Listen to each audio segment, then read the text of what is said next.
If you're not feeling it, be honest. I'm dashing in the coupe, I'm going sonic speed. I gave you my all, tell me what else you need. I'm not ready for your love, but feel you rushing me. And my cup is running low, need you to fill it, please. I remember all those times it was a simple thing.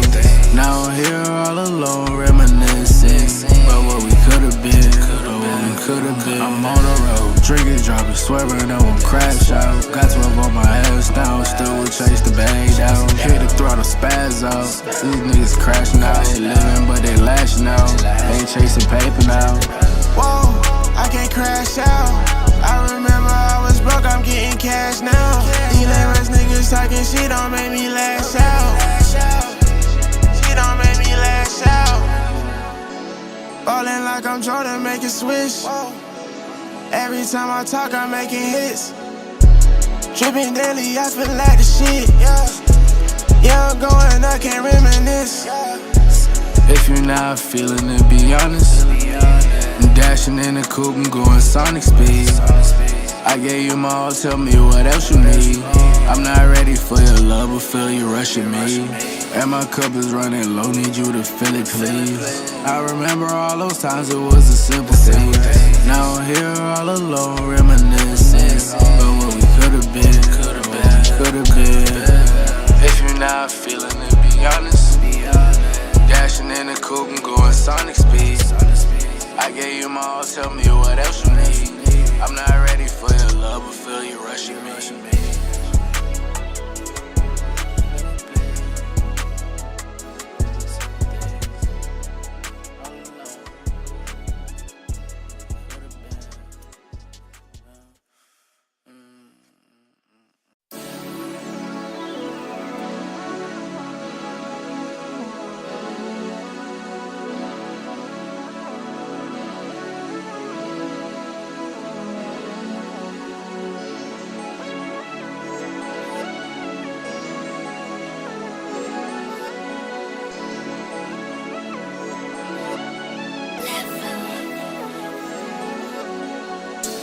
If you're not feeling it, be honest. I'm dashing in the coupe, I'm going sonic speed. I gave you my all, tell me what else you need. I'm not ready for your love, but feel you rushing me. And my cup is running low, need you to fill it, please. I remember all those times it was a simple thing. Now I'm here all alone, reminiscing about what we could've been, I'm on the road, drinking, dropping, swerving, I won't crash out. Got 12 on my ass now, still will chase the bag down. Hit the throttle, spaz out. These niggas crashing out, they living but they lashing out. Ain't chasing paper now. Whoa, I can't crash out. I remember I was broke, I'm getting cash now. These lame-ass niggas talking shit don't make me lash out. She don't make me lash out. Ballin' like I'm Jordan, make it switch. Every time I talk, I'm making hits. Trippin' daily, I feel like the shit. Yeah, I'm going, I can't reminisce. If you're not feeling it, be honest. I'm dashing in the coupe, I'm going sonic speed. I gave you my all, tell me what else you need. I'm not ready for your love, but feel you rushing me. And my cup is running low, need you to fill it, please. I remember all those times it was a simple thing. Now I'm here all alone, reminiscing about what we could've been, If you're not feeling it, be honest. Dashing in the coupe, I'm going sonic speed. I gave you my all, tell me what else you need. I'm not ready for your love, but feel you rushing me.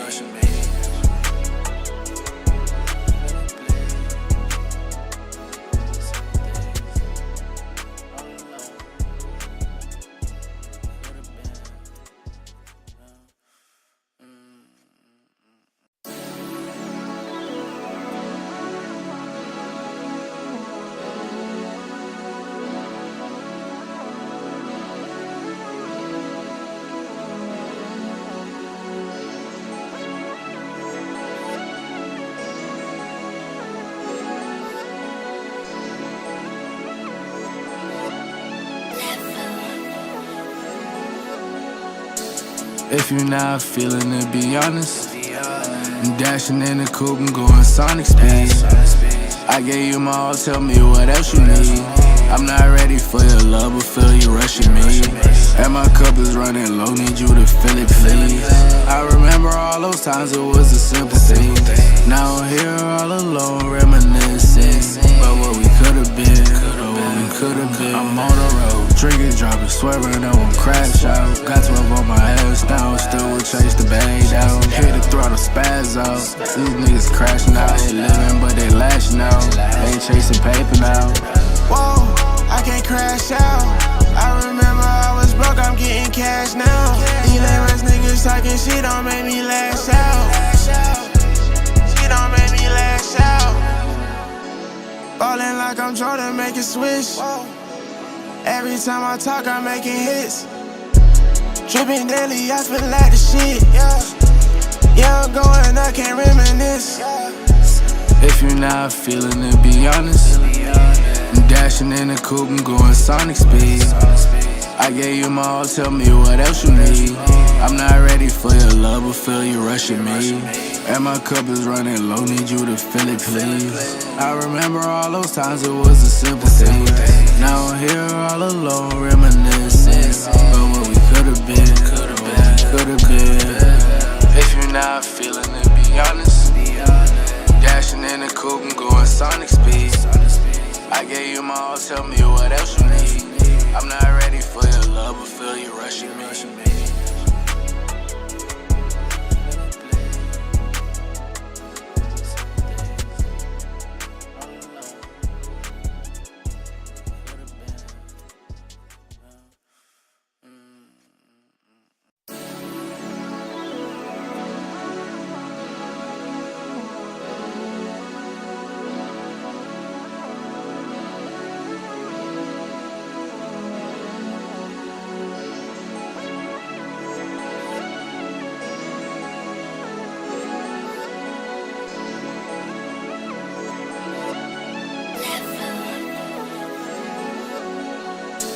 If you're not feeling it, be honest. I'm dashing in the coupe, I'm going sonic speed.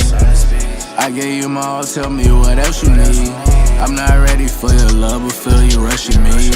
And my cup is running low, need you to fill it, please. I remember all those times, it was a simple thing.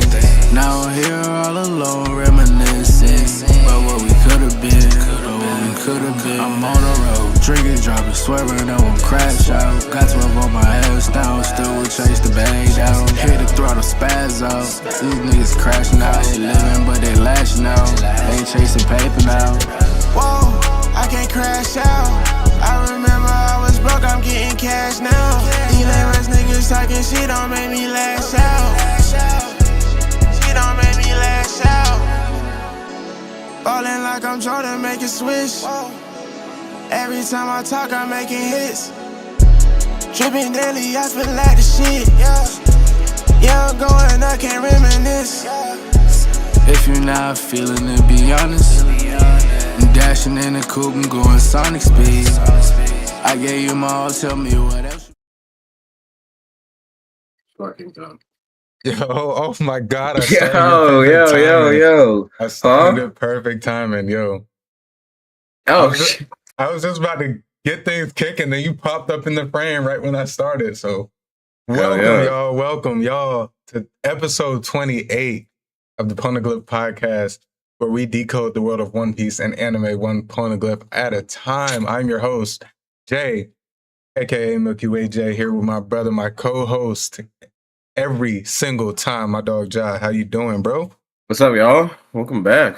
Yeah, welcome back. So we definitely missed last week. I've been ultra busy in the process of moving. It's funny because like my setup still looks the same and everything, but on everything on the other side of this camera is like way different. I've been in the process of moving. With that being said, next Sunday is like my big move day, so I won't be available for that specific day, but anytime throughout the week whenever me and Ja figure out we're gonna be doing next week's episode, because I know we do have a chapter next week. Yeah. And also, this is kind of like a sidebar, but just not really World news, I didn't include this in the news, but so you saying there's going to be no break with the anime episodes? Did you see that? I did not see any of that. You know how they originally said it was going to be broken into 2 parts over the year? They're just going to run them straight, and then we're just going to get another 3-month break at the end of the year up until April, similar to how it was. They're ready? So we're like they're not stopping. It's just coming, yeah. Yeah, we're just gonna keep getting. So we're gonna get what 24 or 26 episodes. 12. Yeah, 24 episodes. We'll be getting straight, and then we're gonna get another 3-month break, kind of like we did at the end of last year. That's just at the end of the year. Wow, that's a curveball. Yeah, I think I seen that not too long after we got off of last episode, like within that day time frame of us getting off that episode. I seen that, which it was interesting to me. It's kind of like mixed feelings. I don't really know how to feel about it personally because it's like, yeah, we get it straight, but then okay, we're gonna get another. We're still gonna have to wait either way. So yeah, I mean, but hey, I mean. That's dope. Leading up into DreamCon and shit. Oh yeah, for sure. That means we'll catch a week indefinite this time. Yeah. But that was a little sidebar. So today's episode, we will be diving straight into Anime World News. We can say that was a little teaser for the Anime World News, I guess. And then after that, we'll be jumping into our Tales of the New World segment, where we will be live reacting to episode 1164, which we missed last week, and 1165, which just came out today. I'm actually kind of happy that we're doing it this way because I did reread these or just skim through the chapters that these cover, and it's like still right before everything like turns up. I think these 2 episodes will blend good together instead of breaking them up anyway. So we'll dive into that. And then we'll wrap up our episode with the latest manga chapter that dropped last week, 1184, in our Manga Mania segment. So we will be finishing up the episode on that. If y'all are here live with us, make sure y'all smash that like button. Subscribe if y'all are new. And leave a comment down below for us. Even if y'all are catching us on the VOD, do the same. Audio platforms, Spotify, Apple Podcasts, YouTube, Amazon, wherever y'all are listening to us, we appreciate y'all. Y'all on the go, but y'all still rocking with us. Make sure y'all leave us a 5-star rating when y'all get a chance, and a good review. A good review will make sure to get back to y'all on that. But we got a jam-packed episode today. Any thoughts before we get started in our Anime World News, Ja?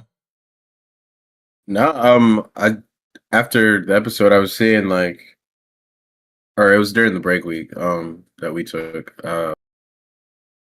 What the episode that we're gonna watch includes. I was kind of shocked. I didn't realize that's where we were. But I think they said I seen something. I don't know if they were including it because it was a couple of days ago. I don't know if it was included with this episode, but I think we're 3 away before the flashback starts. It's on the way. I don't know. Yeah. So it's about to tee up. I can't wait. I'm excited, and we're getting no break. We're just gonna roll through. Yeah, like that's kind of like I don't know. Like I'm loving it now. Hey. Yeah, for sure.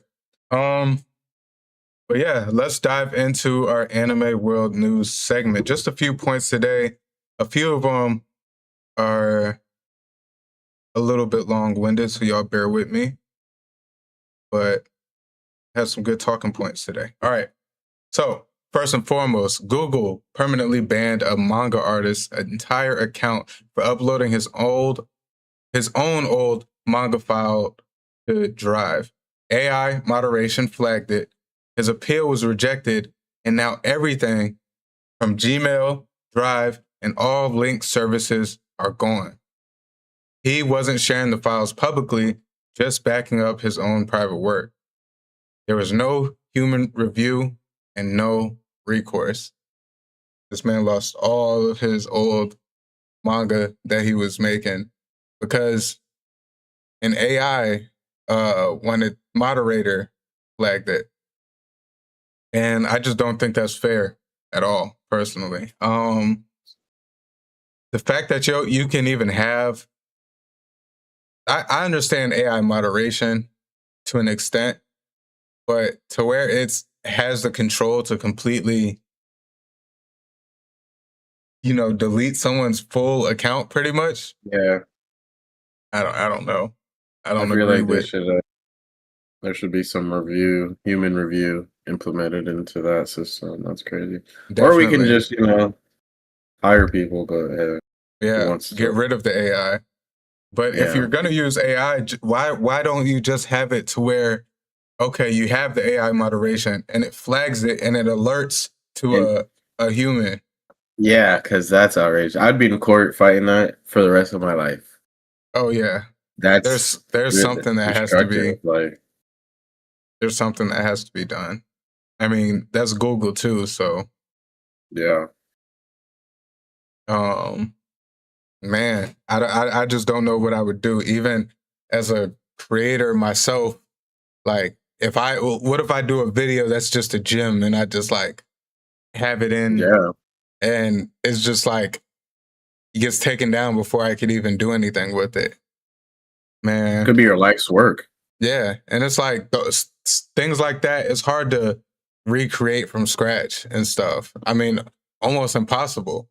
Like, and it don't, especially an artist's original work, like, that means so much to them specifically. I don't agree with how they did that. Absolutely no human came like into play into that at all. Yeah. He even submitted a review, like a file appeal, and that was rejected still through AI and stuff. Like, what are we doing? And that's Google. Wow. Yeah. So, hey, I hope you end up winning a lot of money and getting your files back, bro. Respectfully. And then, hey, if you get them back, post them. I'm sure you'll get support just because of what you went through. Yeah, tell your story, bro. For real. But yeah, there needs to be something done there. Not only for that specific case, but something needs to be changed so this doesn't happen again in the future. Because definitely, AI should not have the power to just completely takes your stuff away. Nah. All right. So we talked a little bit about this last week, but I mistakenly left it out of the Will News points. So here it is. Eiichiro Oda will reportedly release a new novel titled One Piece novel Zoro on July 3rd. And fans are already expecting massive lore reveals surrounding Roronoa Zoro. If true, this may become one of the most important side stories in One Piece history, not just because it focuses on Zoro, but because it can completely change how fans understand his role in the final saga. Long overdue, I feel like, with Zoro's backstory. It's interesting that Oda's going this route to give us that, because as big as Zoro is in terms of the community, I feel like there's still going to be people that don't like have this firsthand to go off of in terms of Zoro's backstory and lore.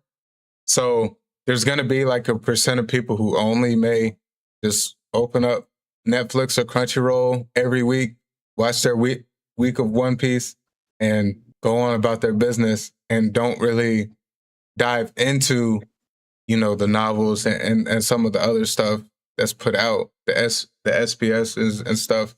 Like, I feel like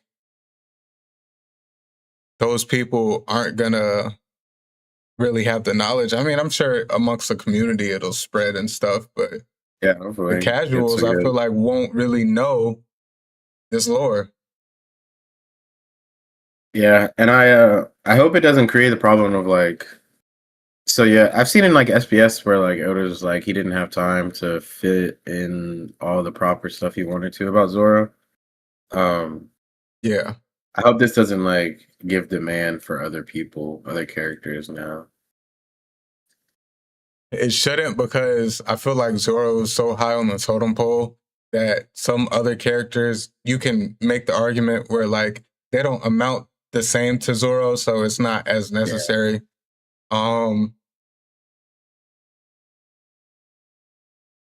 Yeah, I don't know. I like it as a fan, as a like fan who dives into all the lore and all the extra stuff outside of just the anime.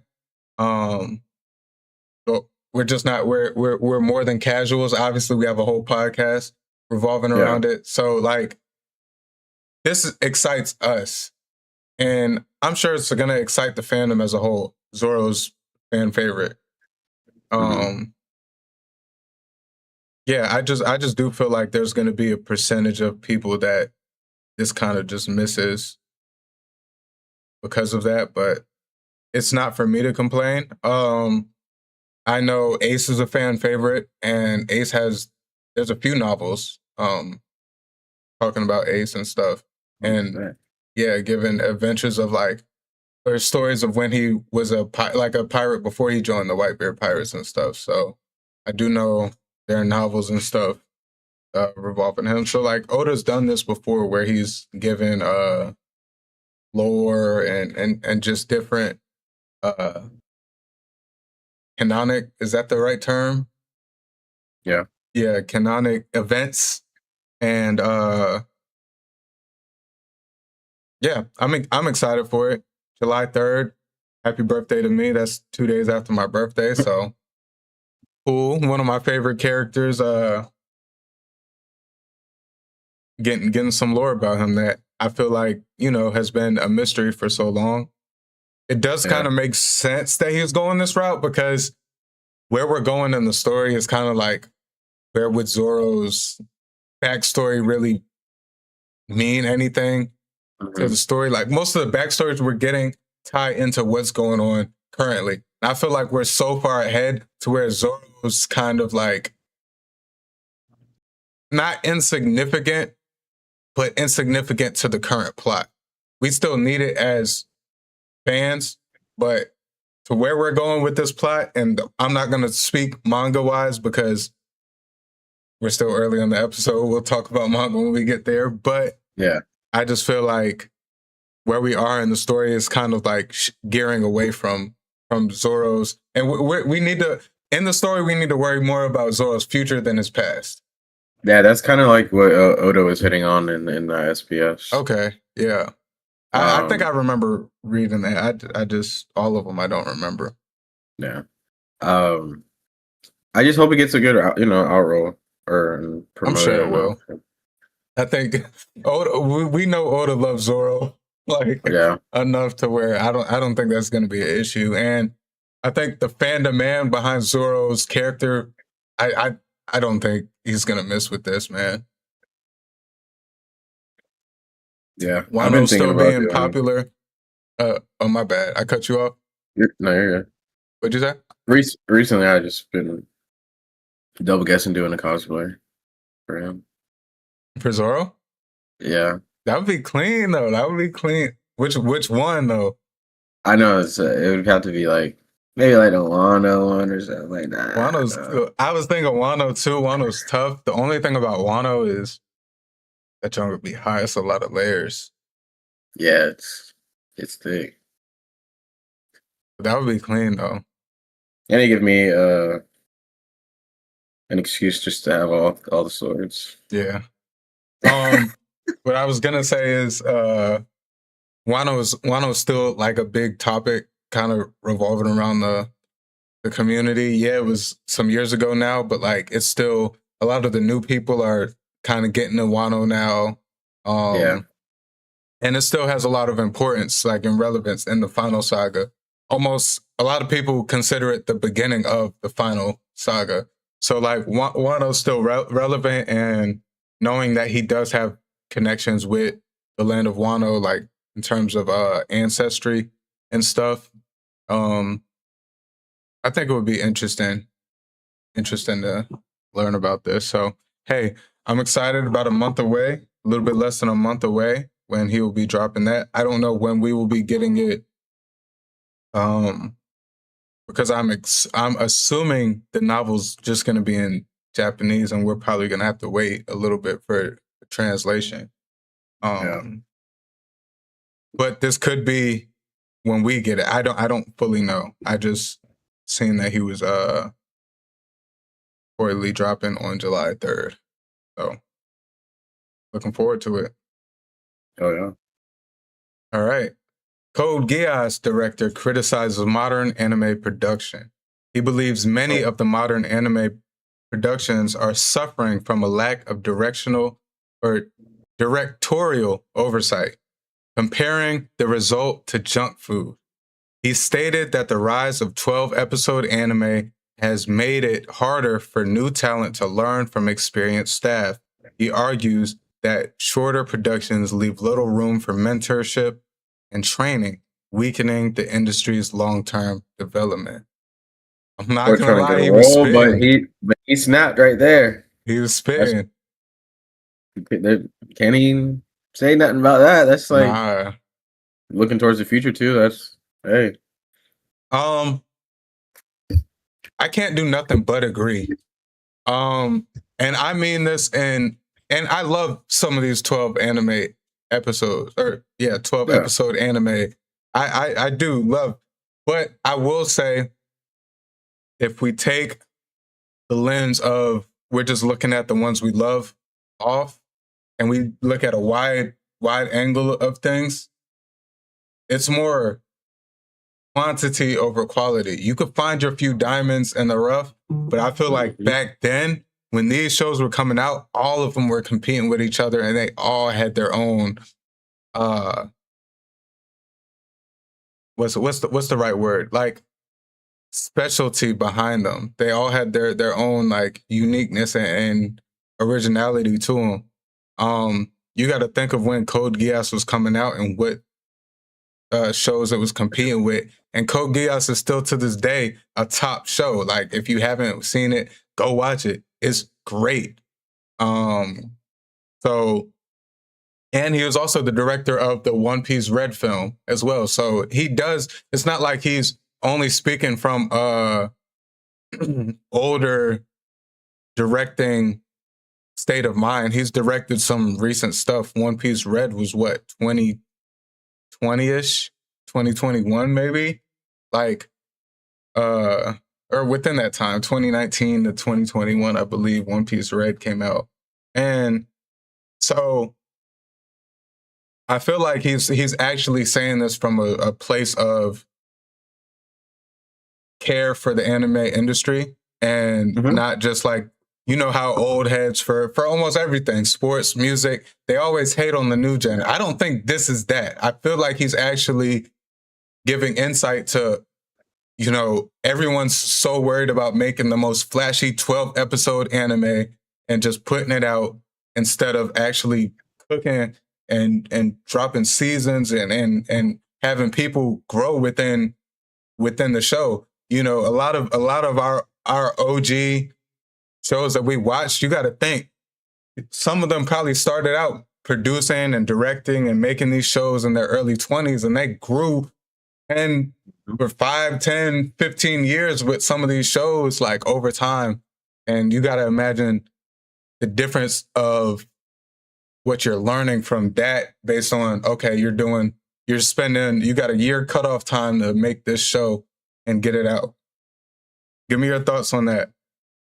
You know, Code Geass came out a minute ago, so him being like an OG in the industry, he's, you know, looking out for it. I feel like with the mentorship and training of people who, you know, the animators, the other directors to come, just that the time length with like for these 12 episode animes compared to like the longer one seasonal longer seasonal, like animes.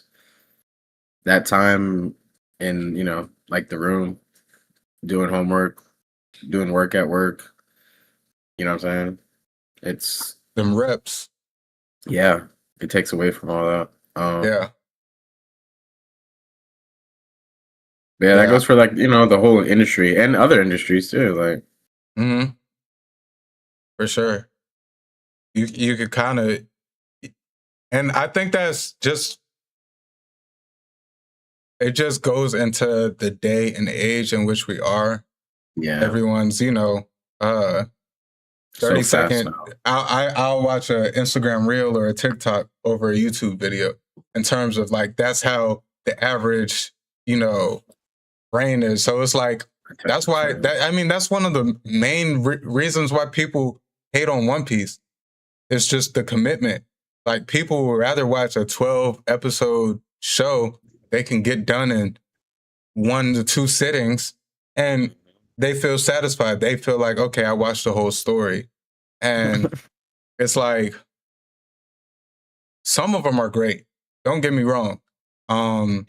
These shows that are considered one core shows in the anime sense, there are some really good ones. But overall, like I said earlier, if you look at it from a different angle, we're getting a lot of stuff that's just okay. Whereas a lot of stuff was good, like a lot of stuff was so good at the time, even if we don't, people talk about Full Metal Alchemist Brotherhood to this day. And no one really says, you got the people that are fans of it who will say like, okay, that's their favorite anime. But the average person is not saying that. But the average person will tell you how good Full Metal Alchemist Brotherhood is. We don't have that many shows like that anymore, to where like they still hold their weight, and it's like, okay, this is gonna be one I could always rewatch and always come back to and show my love to. You're gonna have so many more of these shows that are just like, oh yeah, I've seen that. There's some shows that I've seen that are quick like that I don't even remember like that. They were okay, but I just watched them and it's like, it didn't really impact me. But hey, I'm glad to be my age because I got a little bit of both sides. We got to experience technology really turn, and we got to really appreciate guinea pigs. all. I was just talking about this yesterday, and it's funny you bring up Full Metal. Full Metal. I was just giving its praise last night. Yes, sir. That shit is so. I'm glad I stuck that one through. Like, I started watching that like a couple times, and I was like, I don't know where this is going, and just didn't come back. And then, man, great show there. Yeah, that's a good one. But yeah, man, I completely agree. There are some very good shows that are short, one season long, but we are missing some of the originality feel to these longer stories. And I hope we don't completely turn away from that. I hope shows, like One Piece, we got Black Clover coming out soon. We'll talk about that later. We got Hunter x Hunter coming out. We'll talk about that later.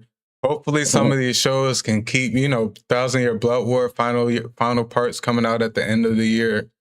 Hopefully some of these shows can still stick around to give us that feel before, it's all completely gone. And all we're getting is new shows every year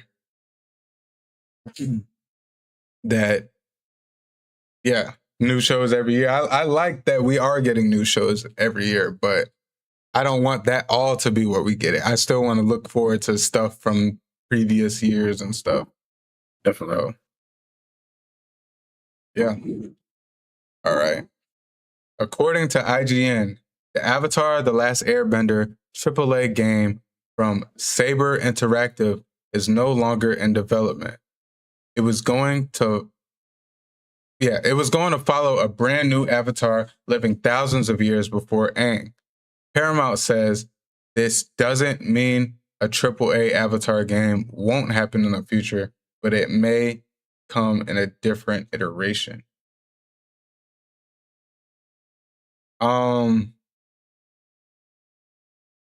Man, ever since Paramount, did Paramount buy Nickelodeon or did Paramount buy... Paramount bought a whole list of... They must have bought... I think they bought Nickelodeon as a whole. Because, man, they...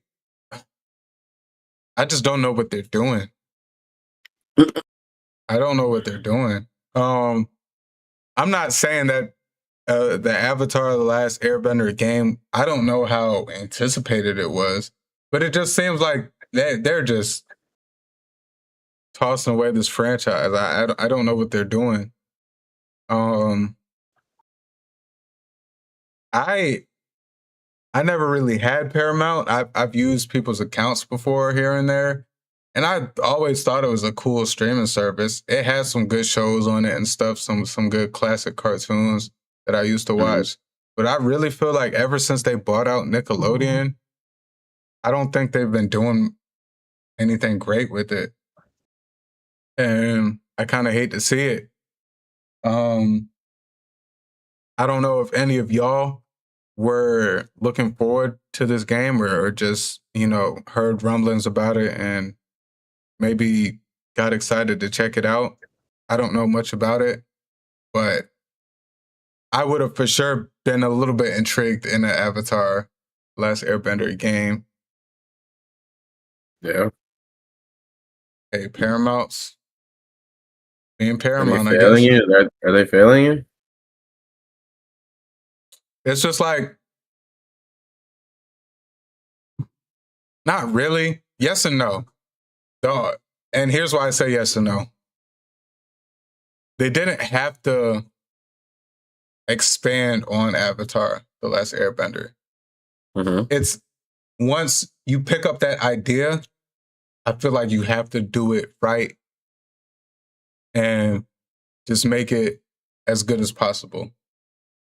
I don't think you're gonna be able to live up to the original series and what it holds in terms of nostalgia and appreciation and love. But I do think you can still make good stuff, like Legend of Korra. Legend of Korra was good, but when it's compared to Avatar: The Last Airbender, it just doesn't hit the same. For some people, it does. Some people appreciate certain parts about it, but it was still good. I feel like Paramount can do something along those lines, but I feel like at this point, they've just been dropping the ball too many times. The movie, they got the movie. All right, they're gonna put it in the movies. Nope, they take it out of the movies. Then it gets leaked, and then they're just scrambling. All right, they have a game. They announced this game. Some people are excited about it. All right, and then they just pull the rug from underneath you. And it's like, oh, no more. And it's like, why do y'all keep bringing this stuff up if y'all are just gonna keep dropping the ball? That's my thing with it. If we don't need y'all to touch Avatar: The Last Airbender, if y'all are just gonna continue to take us on this roller coaster ride. If y'all are gonna do it right, put it out there, and reap the benefits of it. Y'all are gonna make money from it regardless, just because of the name. Just do that. It could be a flop. It could not. At this point, just release stuff if y'all are gonna talk about it. Like, that's just my thing. That's just my thing. Failure, yes and no. I didn't really, expect much more. After Korra, I was like, okay, cool. We got a sequel series. It was dope. It was cool. It wrapped up nicely. That's all I expected. A movie, okay, cool. But why? Like, why just all this BS? Yeah, I don't know. Okay, Paramount. Yeah. Is it their social team? They keep putting it out, and then it's like, oh man. I can't even blame them because I feel like $1 billion companies such as that you can't put everything on the social team. That's like an NFL team, like one of their social media workers posts something that wasn't supposed to be posted. And it's like, are you telling me nobody in the building, like this single person who's not even that high up in the totem pole, they just have access to the social media, was able to release this specific amount of information? Like, it just doesn't make sense. It, like, for instance, we're talking about sports, basketball, the Luka Doncic trade. It didn't affect me. I'm not a Mavs fan. I'm not a Lakers fan. But they're saying only like 2 people in the building knew. You're telling me stuff like this can get out and nobody know except the people. Like, come on now. It just doesn't make sense. I can't blame the social team because it's like, y'all have all these execs. Y'all are a $1 billion company. You cannot tell me that this does not get filtered through layers and approved on like people's desks. Okay, yes, this is cool. This is good. Post this. Announce this. Yes, this is good. Like, and if not, then what are we doing? Y'all might as well let me and John run it. Hey. Oh, man. I'm getting worked up when I don't even need to. I didn't even care about this game. I did not care anything about this game. And I'm getting worked up just because Paramount, I don't feel like they've done anything. Nickelodeon is so prime coming up. And like they bought it out. And it's like a money grab. They're just looking for the and I'm sick at Nickelodeon too for selling out to them. Because like y'all are just going to the whatever streaming service is paying most. Like not even a streaming service that's gonna take care of the brand. Get it together, Paramount. Get it together, man. Y'all got too many classics in y'all grasp. And I've heard nothing good from anything Nickelodeon related since prior to y'all buying them out. That's just facts. That's just facts. It's sad, bro. It's sad. And it's just like that's a childhood staple for me. That's why it bothers me, because it's like that was my first introduction into that. Like, and that was early. I was legit watching that, man. But yeah. All right, moving on. Black Clover is finally back with a brand new ending scheduled this summer. Following the initial ending of its 11-year run last May, Black Clover is releasing a 15-page follow-up to tie up all the loose ends. Black Clover official guidebook will be released this August alongside the final volume of the Black Clover manga. A new Black Clover anime is scheduled for October 2026 on Crunchyroll, and it is reported to have movie-level animation. Boy. They said every episode will be movie-quality animation. It's not. Sounds like they have everything in order. I'm loving it. Yeah, I'm excited. I just got it caught up, so I don't know how the show progressed as it's been out all this time. But like, seems like they're moving right. Yeah. I don't really know how it progressed either, because Black Clover, it took me a while to start it just because when I first got into anime, all the other shows I was watching, and then it just took me a while to actually start it. So when I did watch it, I just binged through it, similar to how you did. It was probably, I think I watched it in maybe 2019 for the first time. Mm-hmm. When did it stop? I can't remember when it stopped. But I watched it when the last few episodes came out, I was watching it at that point. But I wasn't caught up at that time. I was just binging it, catching up, and then it stopped. And so it was still coming out while I started it. But yeah, definitely coming along. I'm excited for it. I've been hesitant. My time's kind of already been limited. So when I do read manga, like I'm pretty picky. So it's like I have all these manga that I want to read. It's like, damn, I want to read Black Clover, see how that is. I want to read JJK, see how that is. I want to read Hunter x Hunter when that starts dropping. And then it's like, damn, I don't really have the time. Of course, I'm gonna read One Piece every Sunday, but I don't really have the time. And then when I do read, it's like I do have a tendency to try and click Kagurabachi just because that's not out yet, and I don't want to. It's good. It's good, but I know you've recently caught up on Black Clover. So, are you excited for the upcoming anime? Yeah, it's all good news to me. Especially how it ended. That caught me by surprise. So to be wrapping it up. Is this the anime is not gonna wrap it up, is it? With this? No, not right away. Not yet. No, Not yet. not right away. But to get into this new it'll arc, probably end with either the end of next year or probably 2028. I'm leaning. I don't know how if they're gonna release in seasons or not, but I'm probably leaning. I think I'm leaning towards early 2028. It might end. We still got a little bit for Black Clover visually. Yeah. But yeah, just to even get into this new arc from, where we ended at and be movie level. Hey, that's music to my ears.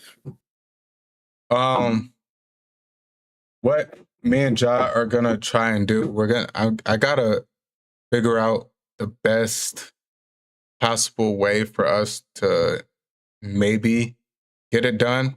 I think on the video side of things, I want to start doing reactions to other anime.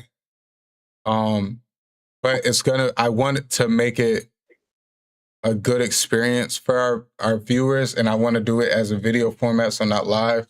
So we're gonna probably record and then have it edited to where we won't get hit with copyright, and then have our episodes posted whenever we can. We'll probably start it like later in the year, like after DreamCon and stuff. In the future, maybe closer to when One Piece goes on break again, we can start planning around that time. I was thinking about doing it in the episodes to kind of balance out what we're not gonna get for the actual episodes, but I think I want to prioritize around that time, once we go on breaks, start incorporating guests a little bit more into our episodes. So it may just have more segments circling around that. And then if we do reactions that are not One Piece, we just do them in video format and just get them out on the channel as well, just to keep pumping out content. Sure. But just thoughts. Me and you obviously will talk more off stream about all that and whatnot, but look forward to that, guys. Something along those sorts, especially more guests when we do have breaks, and then more off schedule, offhand videos from us as well moving forward. And social media, trust me, I've been editing and clipping up these clips. I got probably 8 or 9 clips in the vault. I've just been so busy that I forget to post them. They will be coming out. A lot of clips will be coming out. So trust me, I have a bunch done though. I just literally forget to hit upload sometimes. Okay. But Demon Slayer Infinity Castle. We can't talk enough about this, huh? Boy. The second part will be taking center stage at the Anime Expo 2026 with a special event scheduled for July 3rd at the Peacock Theater in LA. The event is expected to feature a brand new special video and new footage from the highly anticipated Infinity Castle film. Hey man, they taking advantage. They broke the barrier in terms Yeah, they of did. expectations for anime movies, and they're riding on the hype. You're rarely even hearing about anything Demon Slayer like seasonal format. You're just hearing about the movies. They still, I do not think, have released the movie onto streaming platforms. I still believe that the only way you can go see the movie is to go in the theaters and see it. I just think that's wild. But hey, they're making the best of the opportunity they made for themselves, I guess. Yeah, we'll be talking about Infinity Castle for the rest of the year, for no doubt. Oh yeah, I mean, shoot, for the next couple years, because I think next year is probably when we're gonna get the second part. So it's just gonna re-spark again. What were you saying though? No,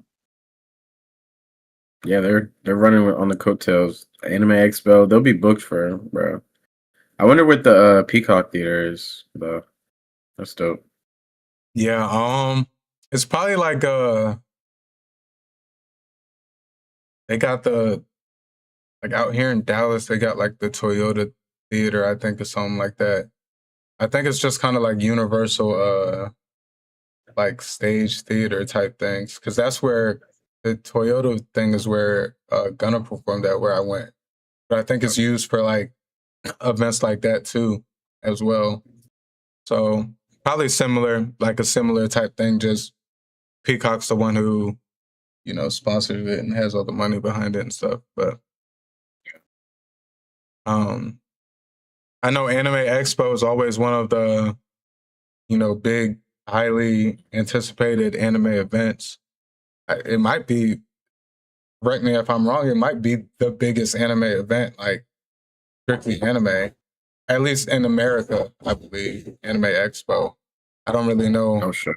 I mean, obviously there's Comic-Cons and stuff, but that's not anime specific. I'm trying to think of what else. I mean, Crunchyroll Awards, but that's in Japan. Yeah. I know there are cons and stuff, but pretty sure Anime Expo is like the big announcement. I just looked it up. They say on the website it's the largest celebration of Japanese pop culture in North America. Okay, yeah. So at least here locally within the states, it's the biggest event. So The biggest, the largest. how do you feel about, you know, these Japanese anime entities using American platforms to announce their stuff?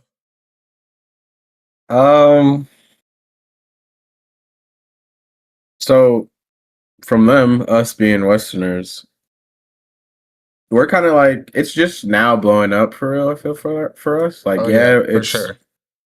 Yeah, we had it. Some people were already on it in their childhood 10 years ago. But to be like, I mean, we love their culture. They love our culture. It's like, you know, a little trade-off.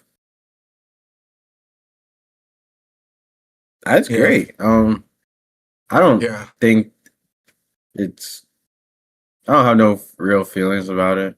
Yeah, I mean, I think it's a good thing for this country. Moving forward, you know, in the terms of the anime community, I think it's exciting to see America embrace anime so well, and really the world. And I think it's cool. It gives us an opportunity to experience some of these events and stuff. And, you know, hopefully, well, not hopefully, once we get to a certain point with our content and stuff, you know, we'll be able to be featured at some of these events or be in attendance for some of these events and really just get to experience the growth of anime in this country. But I think that's exciting that they are hosting that. Well, Anime Expo is always hosted in the States, but that Demon Slayer is, featuring a special footage at an American hosted event. So exciting. We got a new anime alert. Smoking Behind the Supermarket with You anime. First 12 mini episodes are now streaming on Crunchyroll. An overworked 45-year-old salaryman named Sasaki finds solace in smoking and the cheerful service of the supermarket cashier, Yamada. One evening, when Yamada's shift ends, a striking woman named Tayama invites him to a quiet smoking spot behind the store. Unbeknownst to Sasaki, Tayama is actually Yanada in a different persona. And through their shared smoke breaks, the two begin in an unexpected connection. This show has already made history with the perfect 5 out of 5 rating from just the preview episode alone. I've been hearing a lot of hype early on about this. I don't really know too much besides the description I just gave y'all, but it sounds interesting. This could be really good. If it's like just a short little quick little interesting story, it could be something cool. I like this concept. This is a different approach. This is a different concept. But this could be like really good or really bad. But like, this has a lot of potential. I feel like just off from what you read off. I like the approach. I like the approach. It made this me could laugh. Be something. Yeah, it made me laugh reading it. Obviously, the name catches you. It catches your attention. And then just reading the description, I'm like, it could be, something interesting to check out.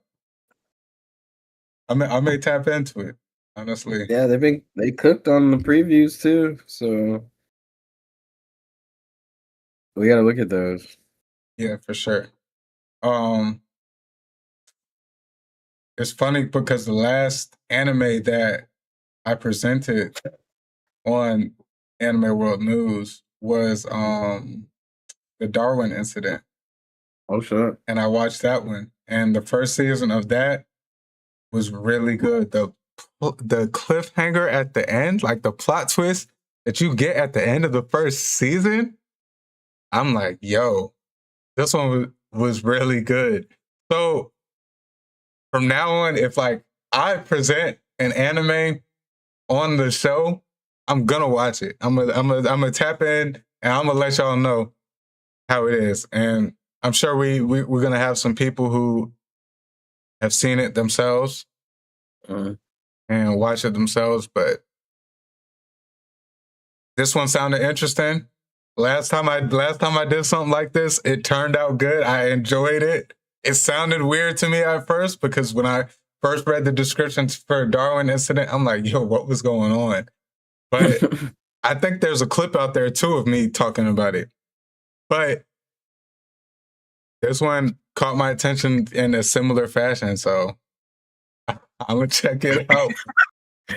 I want to see where this goes. Check it out. So they can go into unlimited angles with that. I like that. For sure. Just a sesh.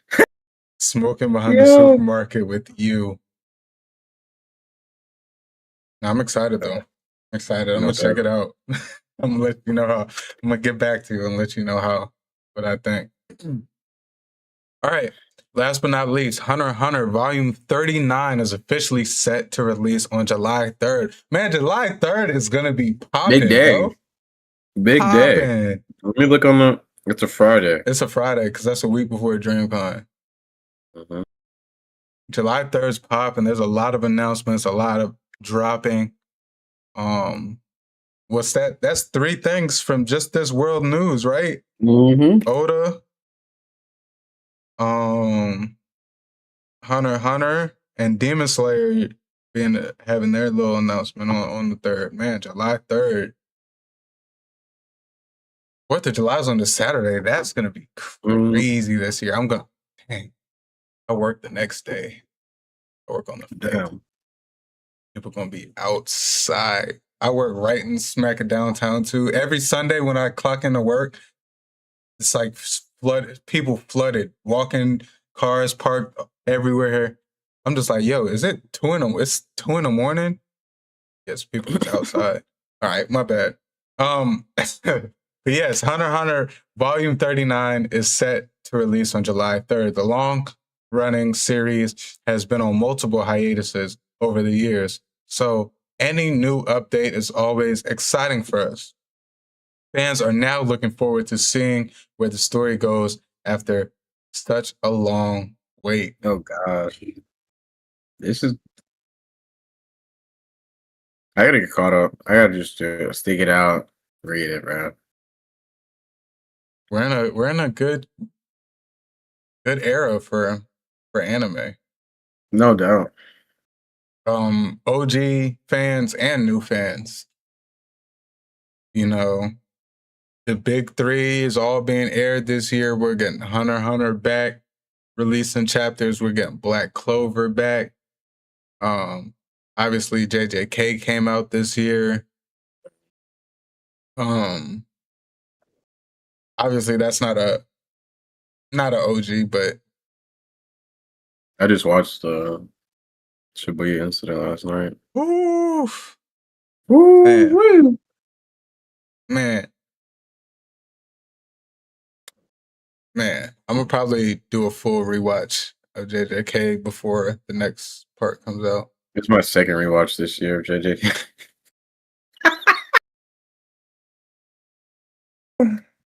Can't be mad at that at all. Can't be mad at that at all. But yeah, Hunter x Hunter, I'm excited for it. We are eating as anime fans, and I love it because it gives us stuff to talk about. No doubt. For sure. That will wrap up our anime world news segment. This one was a good one. We had a lot to talk about. Yeah. Make sure y'all smash that like button and subscribe if y'all are new. We will dive straight into our Tales from the New World. We got 2 episodes to go through. So, if y'all are new, Tales to the New World, we live react to the most recent episodes of One Piece. This week, we got 2 that we are reacting to, 1164 and 1165. Our audio platform listeners, I do advise you'll come over to YouTube and check us out, even if it's just for this segment, because we'll at least have visuals up on screen. Audio we cannot have because we will get copyright striked mid-live. We've had it happen before. So, audio platform, bear with us. And I advise y'all just come to check us out on YouTube. So y'all do feel included. And we will do our best to commentate as much as possible. Now, since we are watching 2 episodes, I don't want it to be too much silence. So we will just power through them as quickly as possible and then get our thoughts in and our conversation going after. We can, obviously we'll commentate and give as much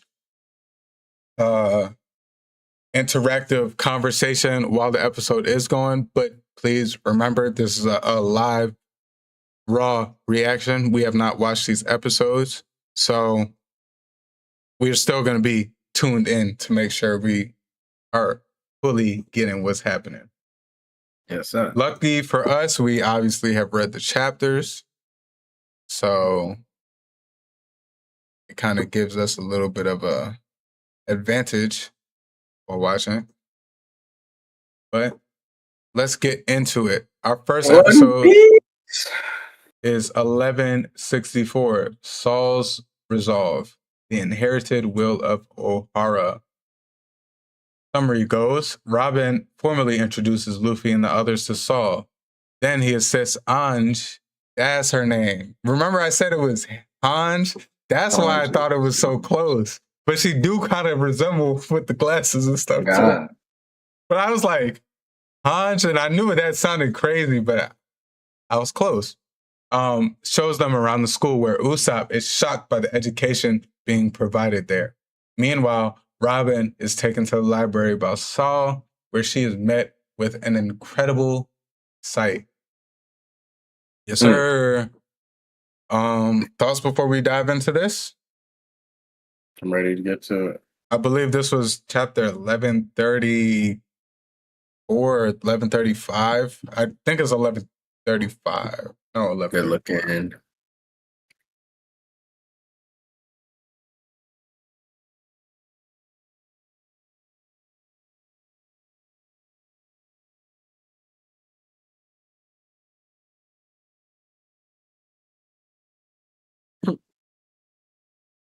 Let's get it. Let's get it. Inherited will of O'Hara.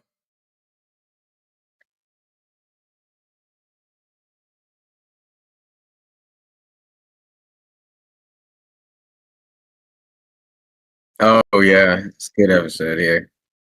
It's her. Was it 1134? Is that the one you just said? Was it 1134? Yeah, 1134.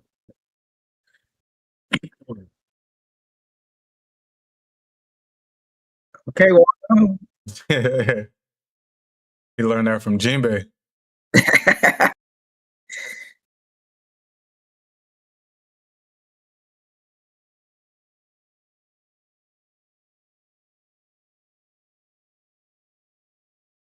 See? You feel me?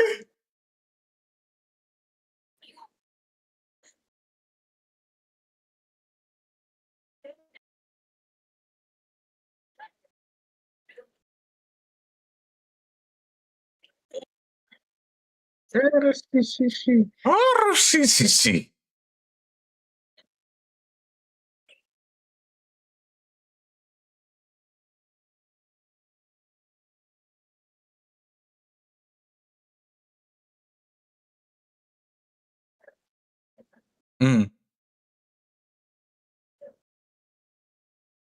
We're gonna get like an old Luffy one day, and he's gonna be so well-rounded as a man and shit. He's gonna grow up out of this, bro. Don't even make me think about that.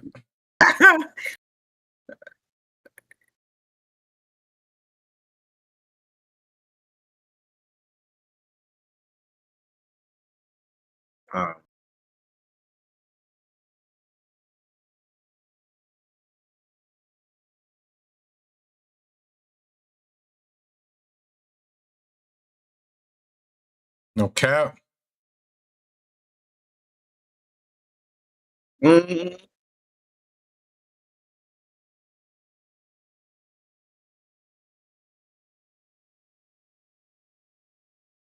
Oh my god.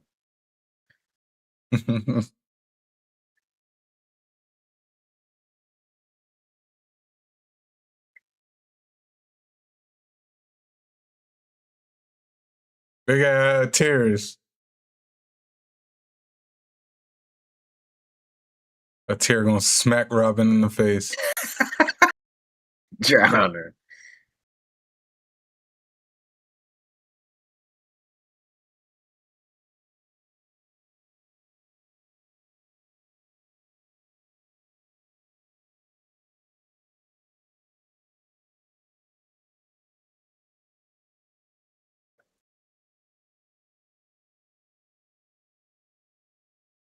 Damn. Zoro really got the worst fit. Yeah. It's his legs, bro. It's his legs and the glasses. Yeah. They're the goggles. Brooke always Squire. got that shit on. You say who? Brooke always got that shit on. Always. That boy trim.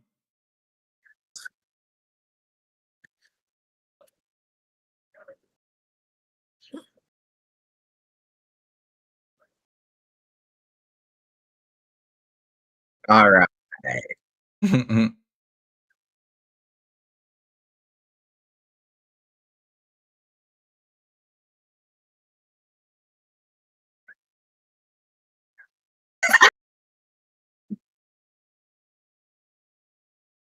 I don't know you.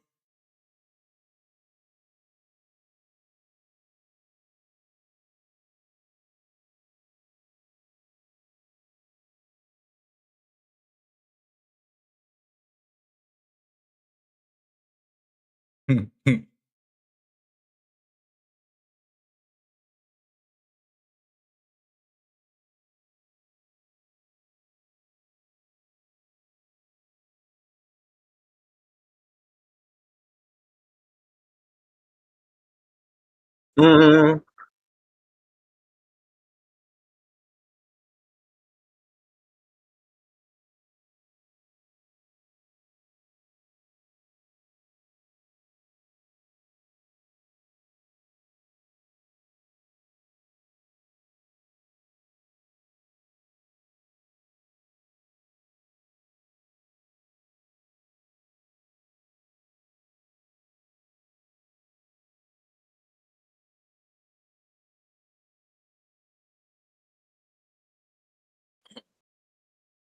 Vegapunk, stay alive.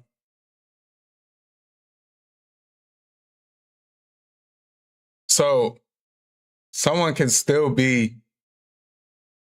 as smart as Vegapunk because the fruit will be regenerated, right? Yeah, one day I guess, but not all at once. His brain is just a storage, right?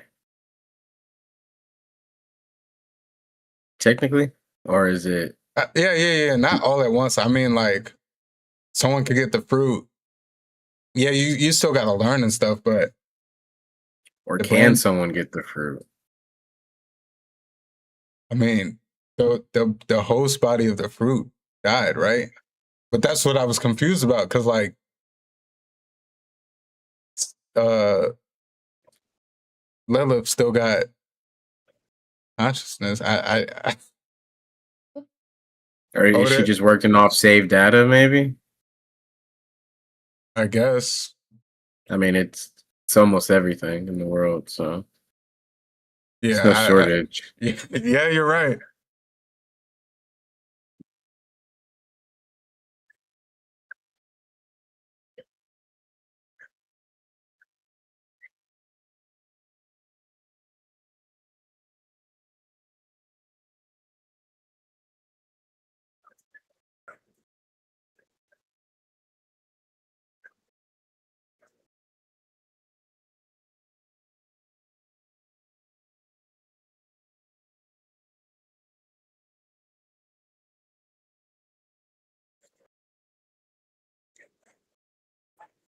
Don't worry about it all caked up.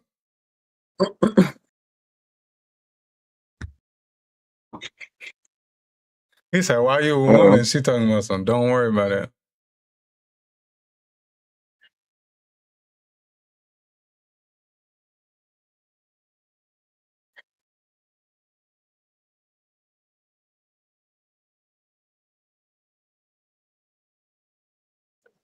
Punch.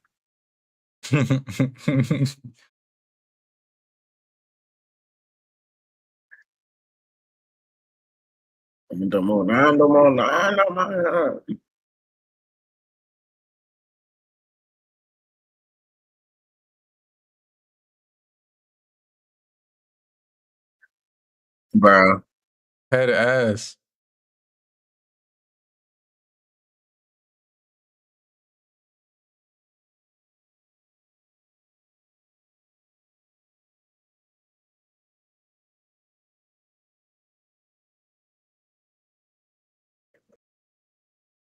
Anje.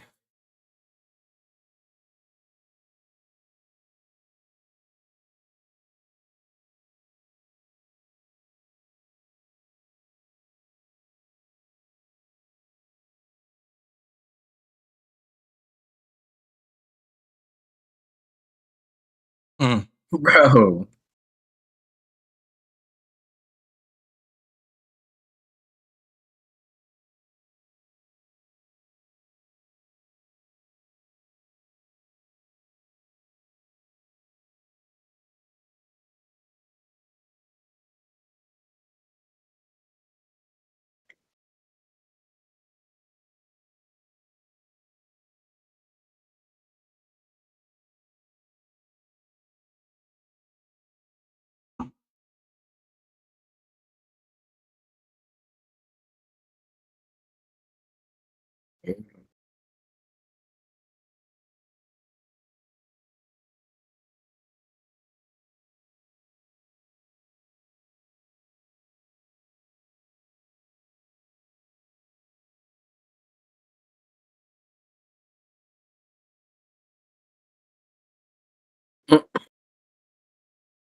It reminds me of my dojo.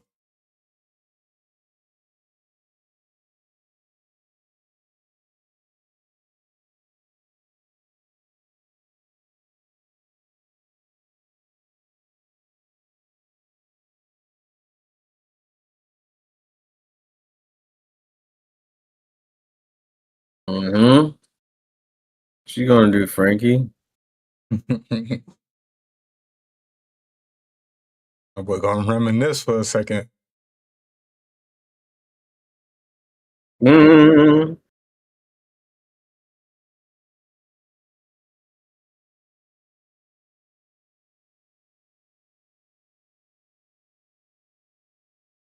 Dreadhead? Just think about that bag he fucked up back in the day. That boy got locks. You seen him? Who? One of the kid giants right there. Shoot. Wait, Yasop got locks too. Yeah. That boy locked up. I'm just swinging. What? That no auto. He said no auto. That's Dirk Banks.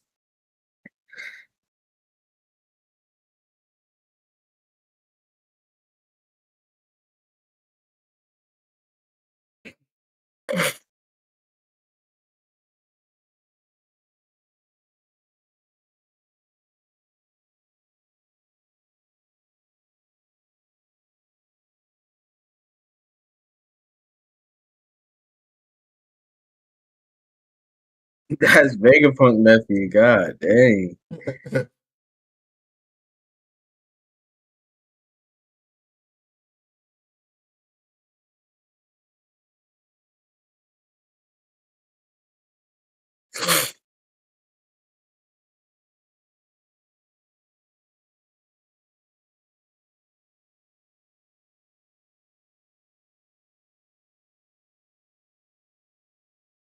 Mm.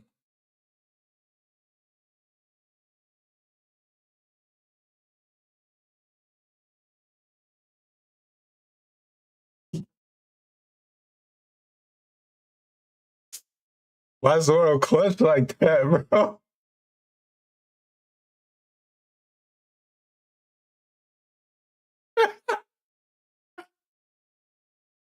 Clutching. Zoro's just ready to box.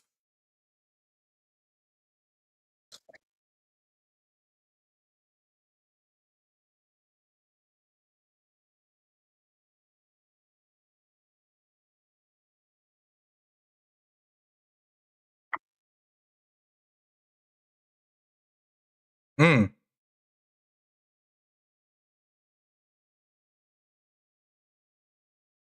Oh, shoot. Sheesh. What the? That bitch. My whole browser just closed. Whoa. All right. That was crazy.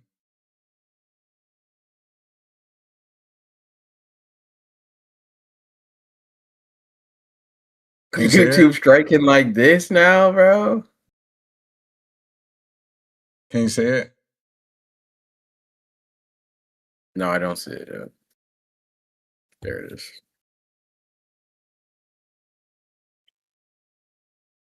Yeah, that was crazy.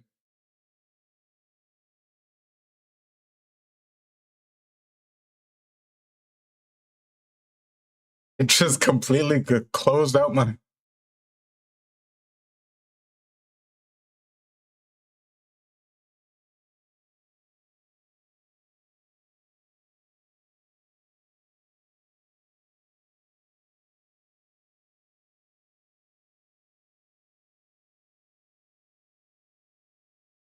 She just chilling there with.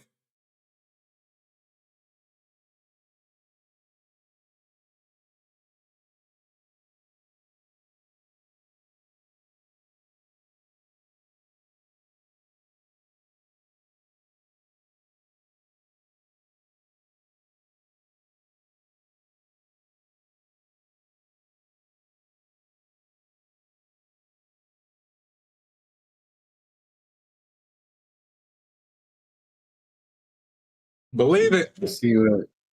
I see what bro see.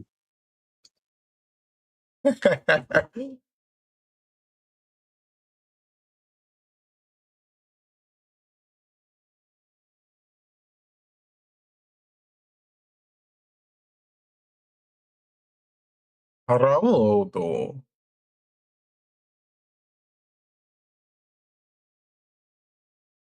Mm. Mm.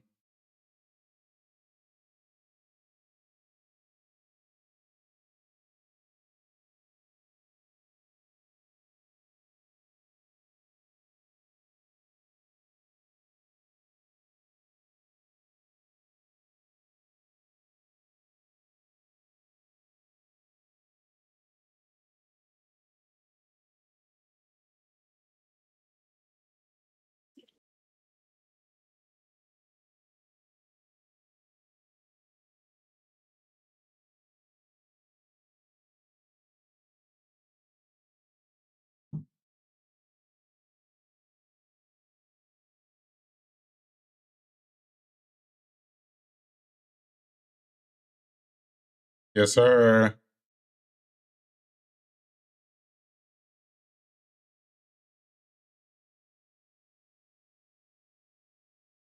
I forgot she asked that because I remember she said something about it later, but I forgot she asked that.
He was not specific at all. Watch out for that book. Yeah.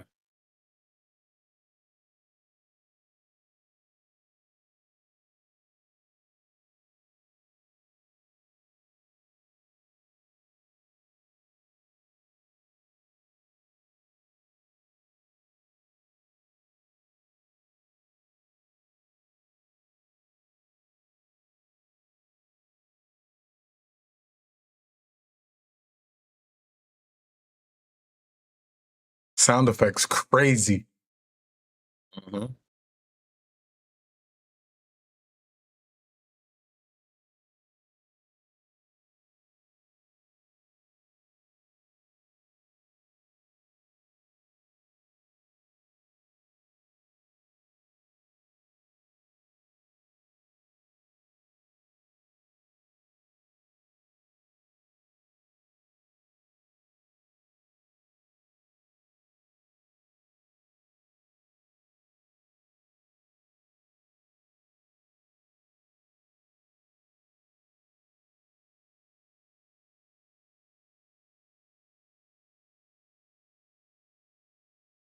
Look at that.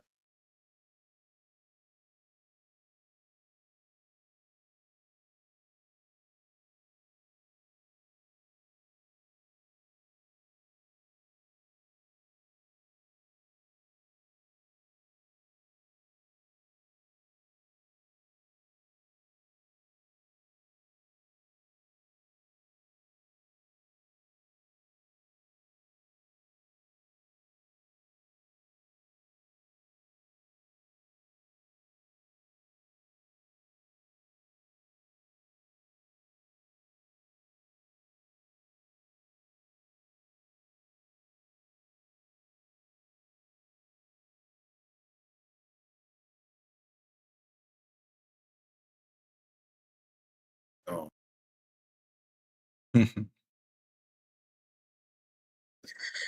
Oh boy. Dang, I ain't heard this in a minute. Yo, we're back. We're so back.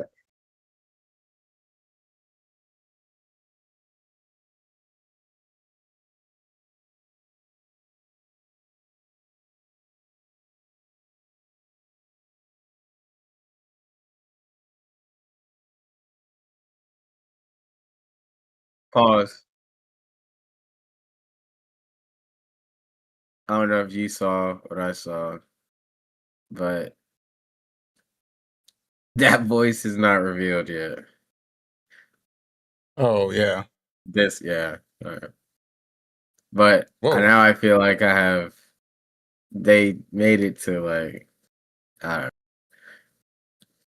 You know who I think it is, so, and that just further goes to that just fills my head canon.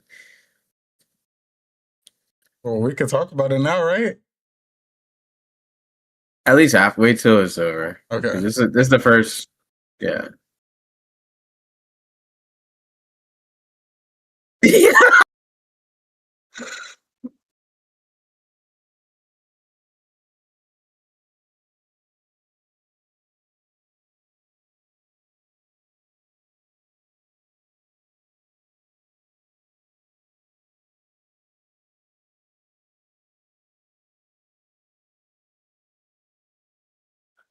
Mm. We know. We know.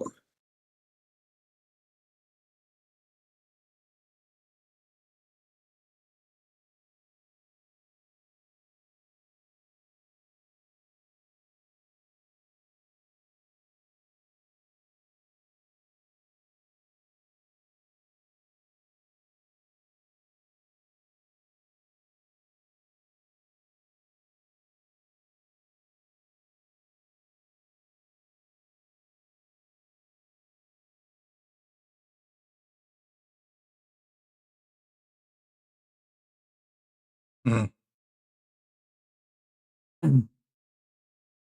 Mm.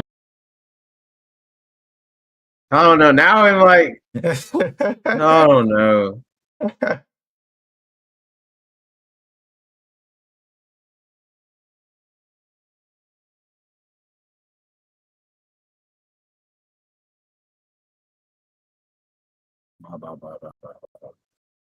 Oh man.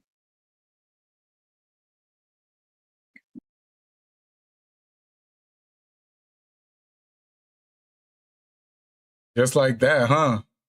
Just like that. They're sauce. They don't even know what's going on. Bruh.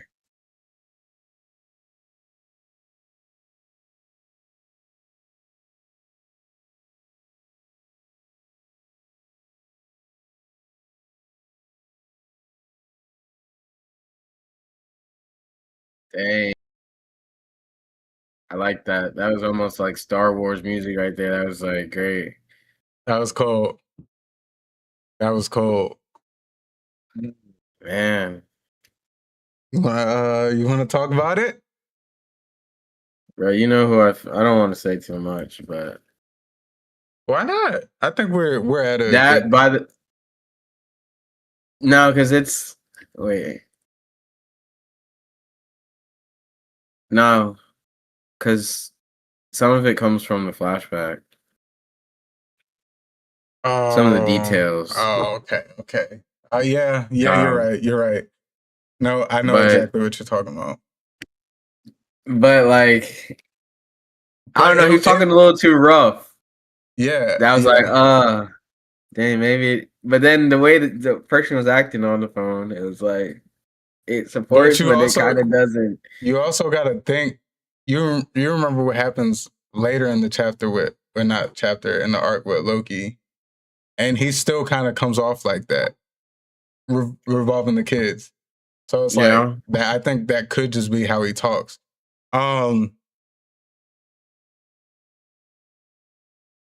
Yeah, I know what you mean, because like it was kind of brought up obviously before this, but I don't want to say too much either because yeah, we do get more details. Or it gets brought back up later in the flashback, so we will see it within the next few weeks, I guess. Yeah. But yeah, even in the credits that I seen on a post, they like question marked it out, like undisclosed it. Like you're not gonna find out, bro. They're too fucking good. That was the point, man. huh? Yeah. It's not W episode though. Yeah. The sound. I'm really loving the sound guy, bro. Oh man. At the beginning, it was kind of like tacky. The sounds that I forget what moment, but it was in the beginning. I thought it was kind of tacky, but overall, he's doing his thing. I'm just happy to see this all unfolding. Like it's all coming together for real. I can't believe they didn't pick up on it right there at the end of the episode, though. It was already sauced by the time all that was, I guess, going on. No reaction is kind of crazy. But as of this point, I don't remember if someone says something and maybe in the upcoming episode, but not that I can remember. Yeah. But yeah, definitely a good episode. Yeah, we're getting to the nitty gritty. We're about to get really into it, so I'm excited at the direction that this is going. And I'm excited to actually see these things on screen animated. But yeah, it was a good episode. I enjoyed it. All right, let's dive straight into 1165. This one has no title or description yet, just because it was recently dropped. Yeah. But let's get straight into it. Crazy word.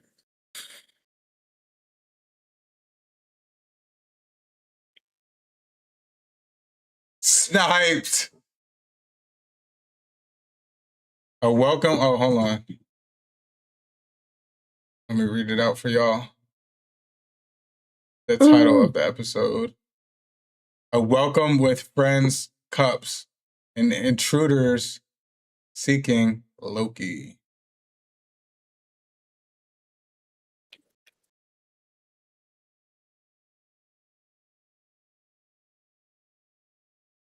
Everybody was probably freaking out last episode.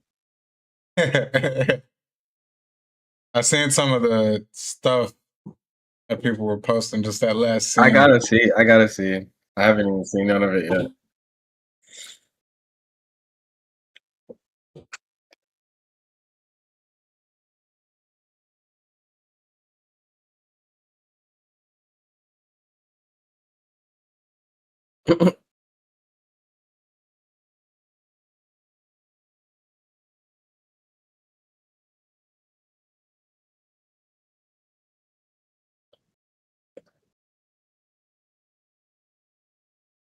Pause it.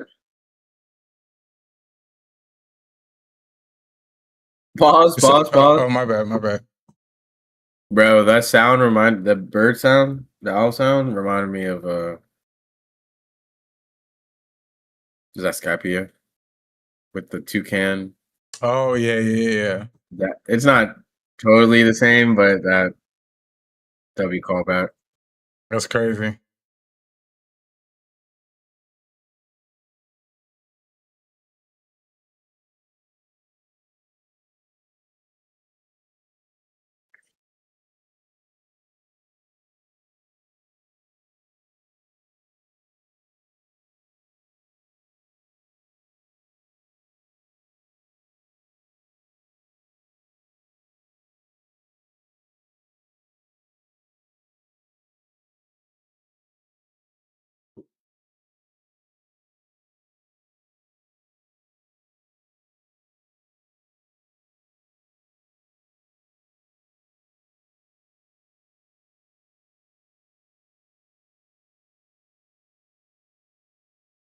Look at Lilith saving the day.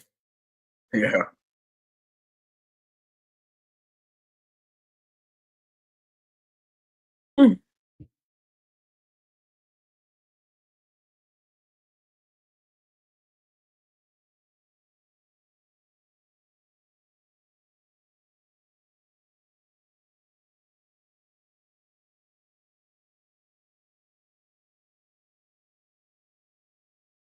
Head ass. Better go on a Dang. monster point. Yeah, right. Start flipping them pages.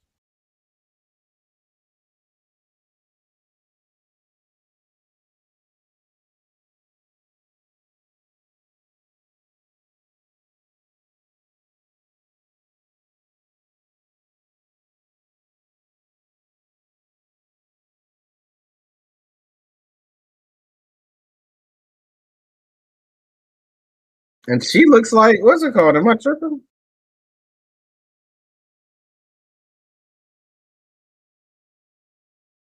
Ooh. Oh no, I'm tripping.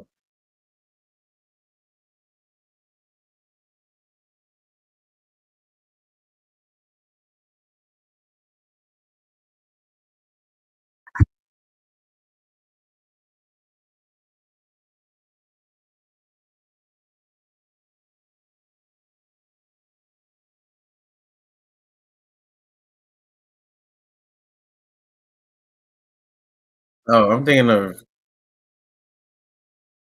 bro from Kaido's not there.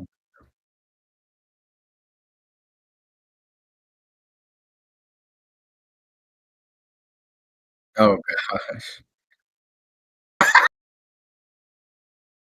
Yo. It's grimy out here.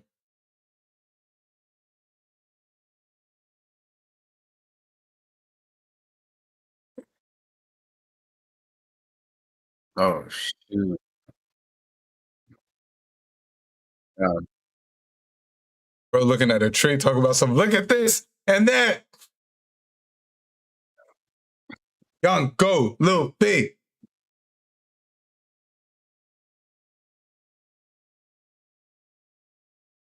She look like Uncle.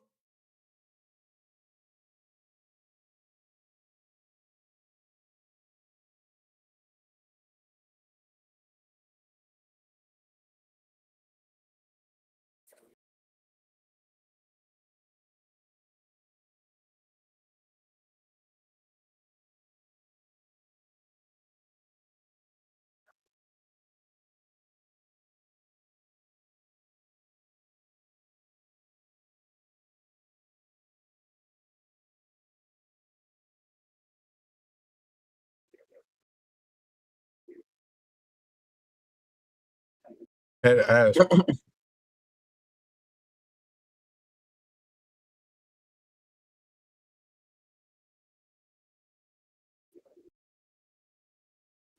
uh-oh. That boy instantly Armament. pulling out an armament coated elephant gun on a kid. It just struck the ground near.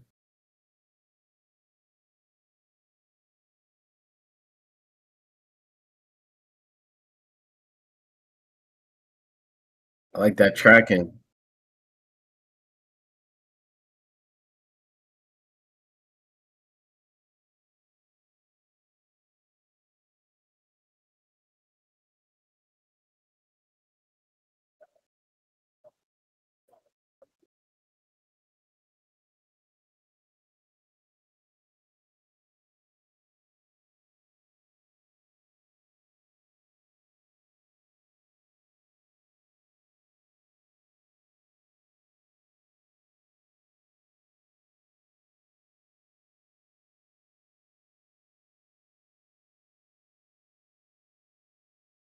Boy, Colin about that action.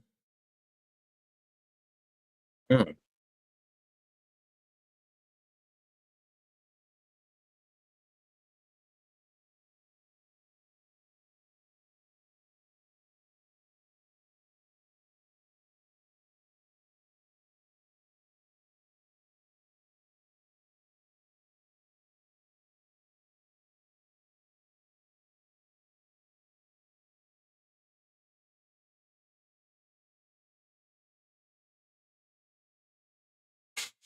Nami always is on blast. I be like, Nami, get off my dick, bruh.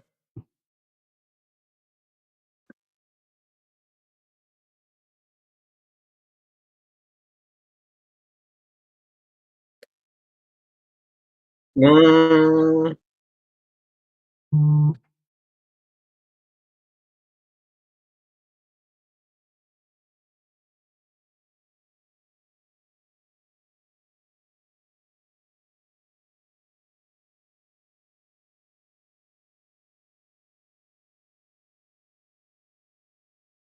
oh my god. No name bastard.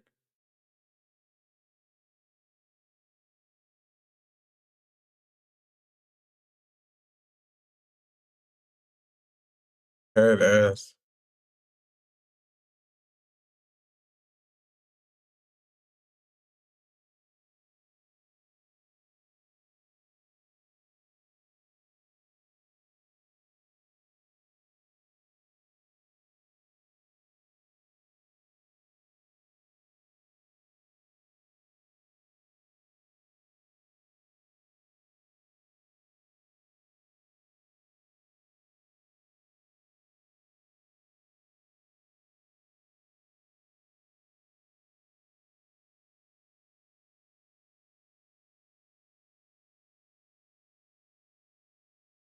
Cool.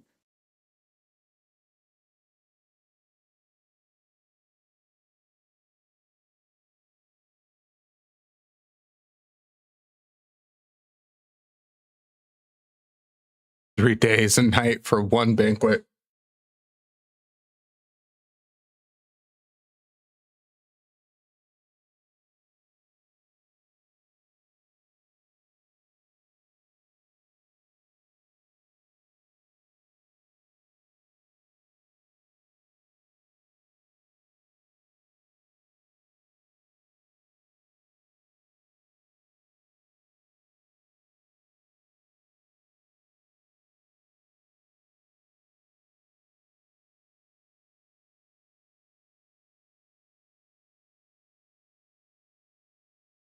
Mm.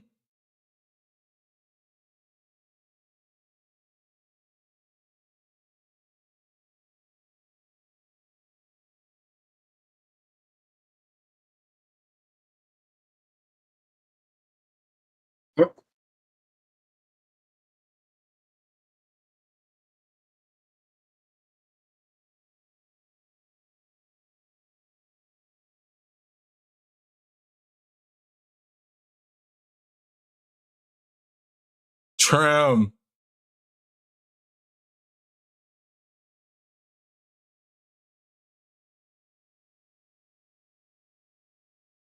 Oh yeah.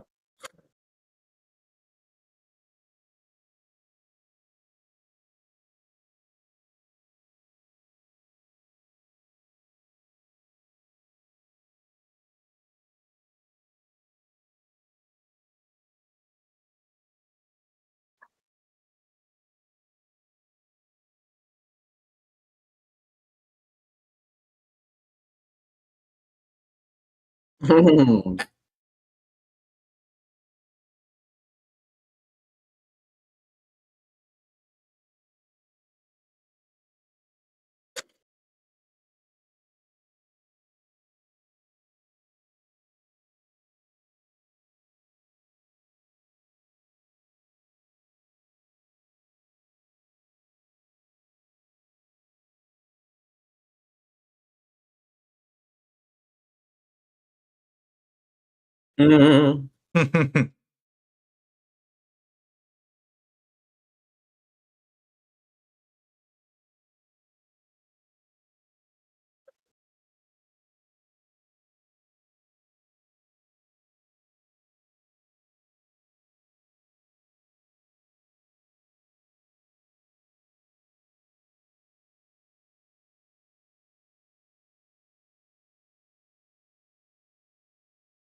Out of there.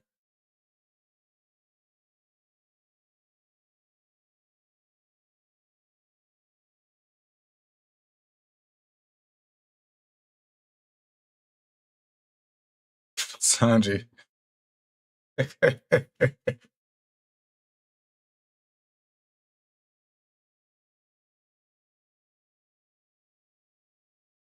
Oh yeah.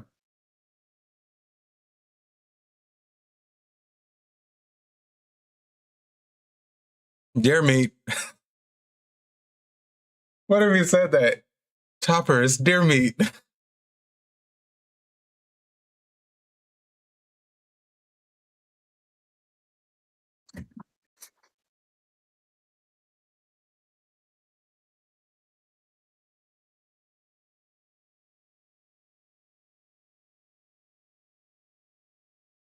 Mm, mm, mm, mm, mm, mm, mm, mm.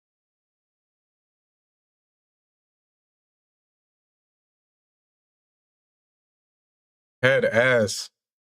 Last time he had his feet. Hold a new style.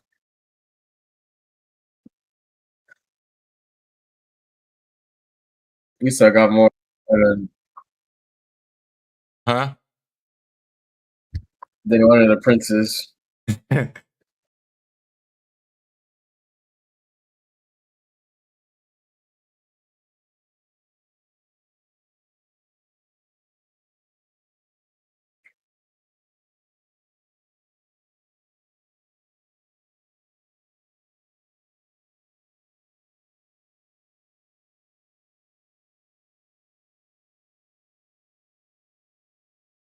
Hell yeah.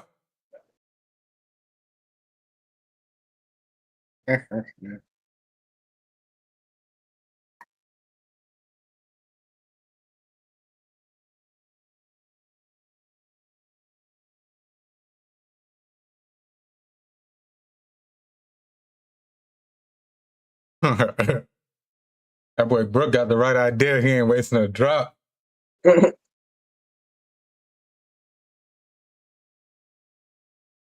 They're like, dead.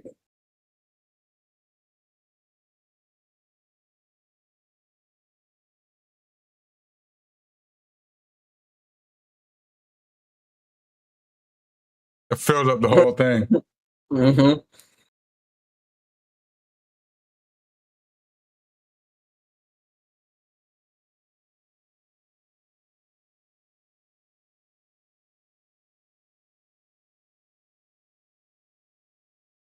Oh God.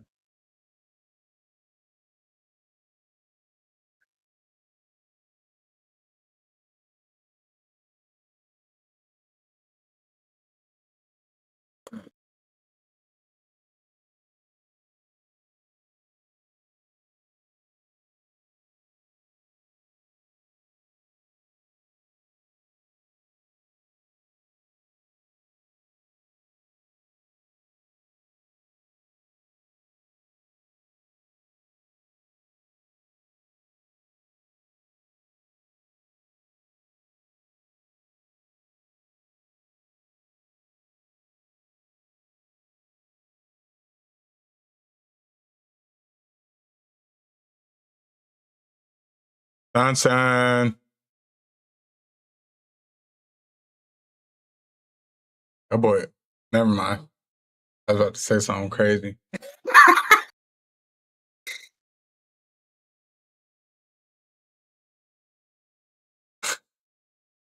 They giving us a whole. Mm-hmm.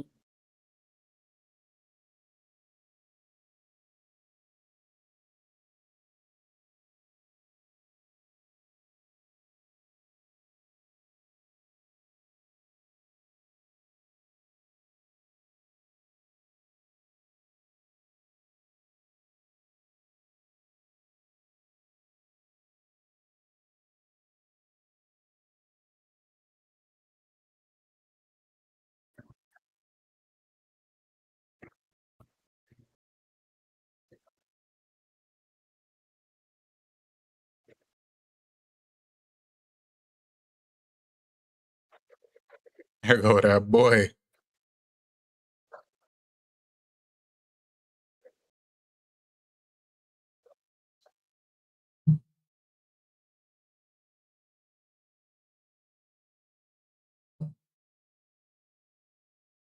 Still got it.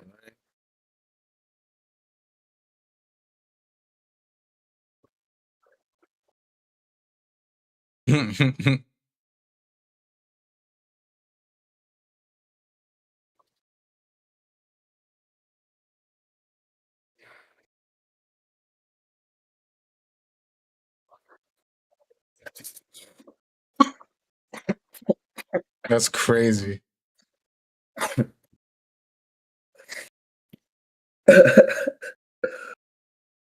Oh man. Mm.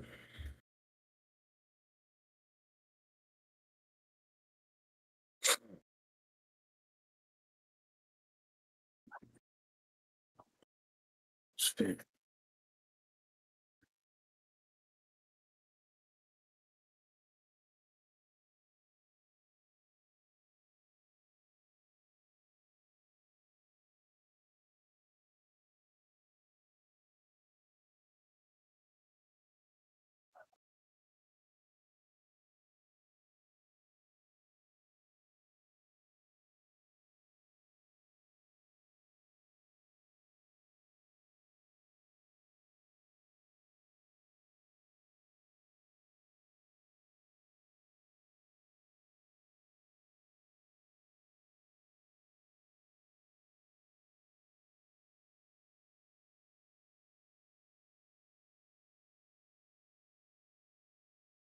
Mm.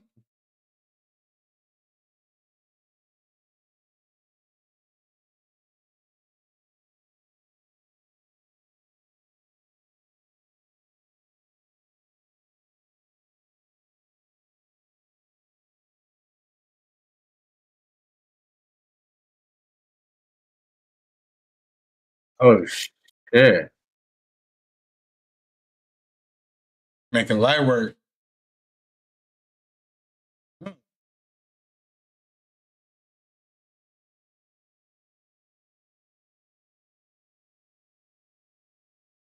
Hmm.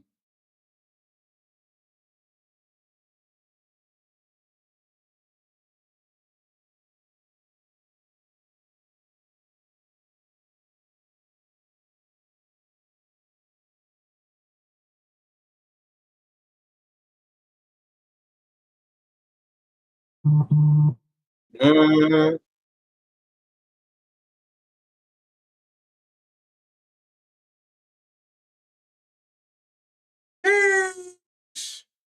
Wow.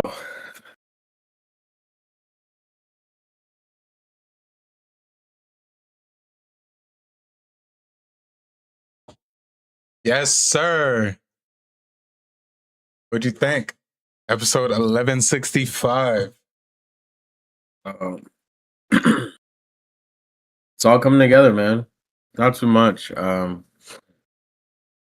thought we were gonna get a little bit more than what we got, but Yeah, me too. it's all good. We're here. Indubitably. Indubitably. Um, yeah.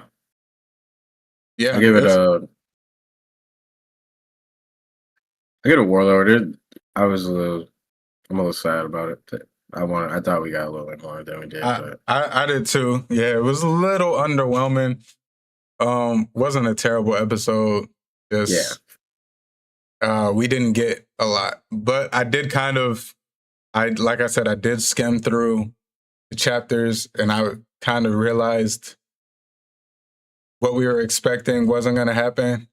But still seeing everything animated, it looked good and stuff. Can appreciate that.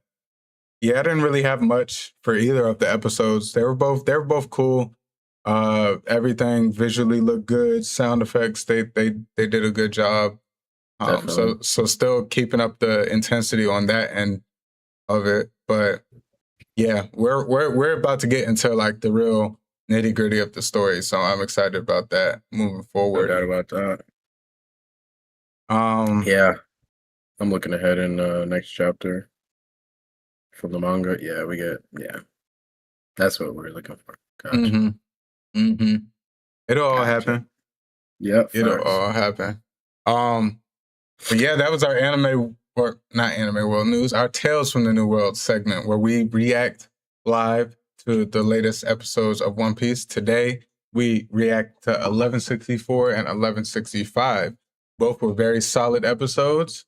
Now it's time to really turn it up moving forward the next few weeks. So definitely looking forward to that. Make sure y'all leave a like if y'all are here rocking with us live. If y'all are catching us on the VOD, smash that like button as well. And if y'all are new, subscribe to us and show us that support and love. And if y'all are catching us on the audio platforms, make sure y'all leave a 5-star rating and a good review.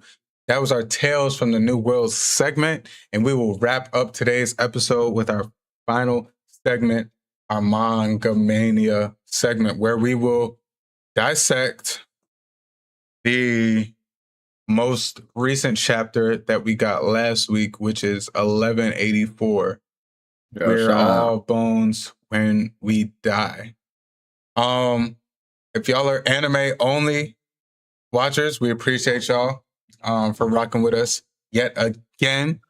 We'll see y'all next week. Like I said, Sunday I will not be available, but stay tuned because we will be going live. We got an episode and a chapter, and it should be peak on both ends. So definitely looking forward to that.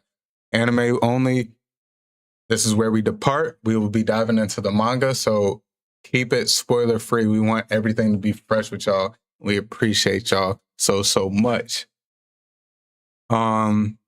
Without further ado, our manga members, our manga peoples, let's dive into this chapter. So, this Manga Mania, I don't expect it to take us too long. It wasn't a whole lot. We do have some things that I want to talk about, and I think will be good talking points and conversation pieces.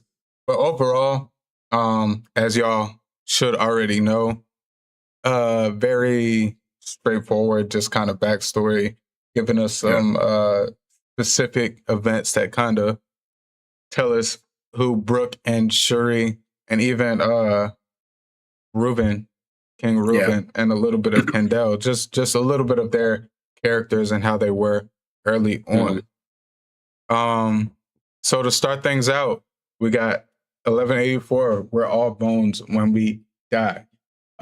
This reader request was Brook getting electrocuted by electric jellyfish while swimming in the sea by Primo di Kakashi. Did you have any thoughts on the reader request? Not too much. We obviously see the jellyfish have eyes like Ema. They're darkly shaded out. Yeah, I just can only come to think of probably an appearance from a either an emu or a Osnite maybe in a coming future, resulting in maybe the loss of the queen or the princess. I don't know. Little symbolism. I don't know. We'll see where this backstory takes us, but I didn't have too much for this. Yeah. I didn't really have much either. I was trying to play with it and think more of the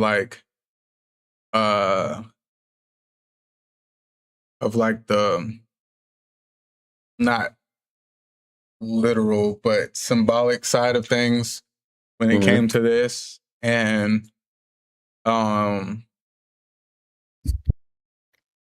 this is all kind of quote unquote shocking to Brook, like all of this new revelation that he's dealing with. And I thought it was interesting because we don't really see too much of a cover story, and I know this is just a reader request, but be so directly tied with the main character of said chapter that we're reading.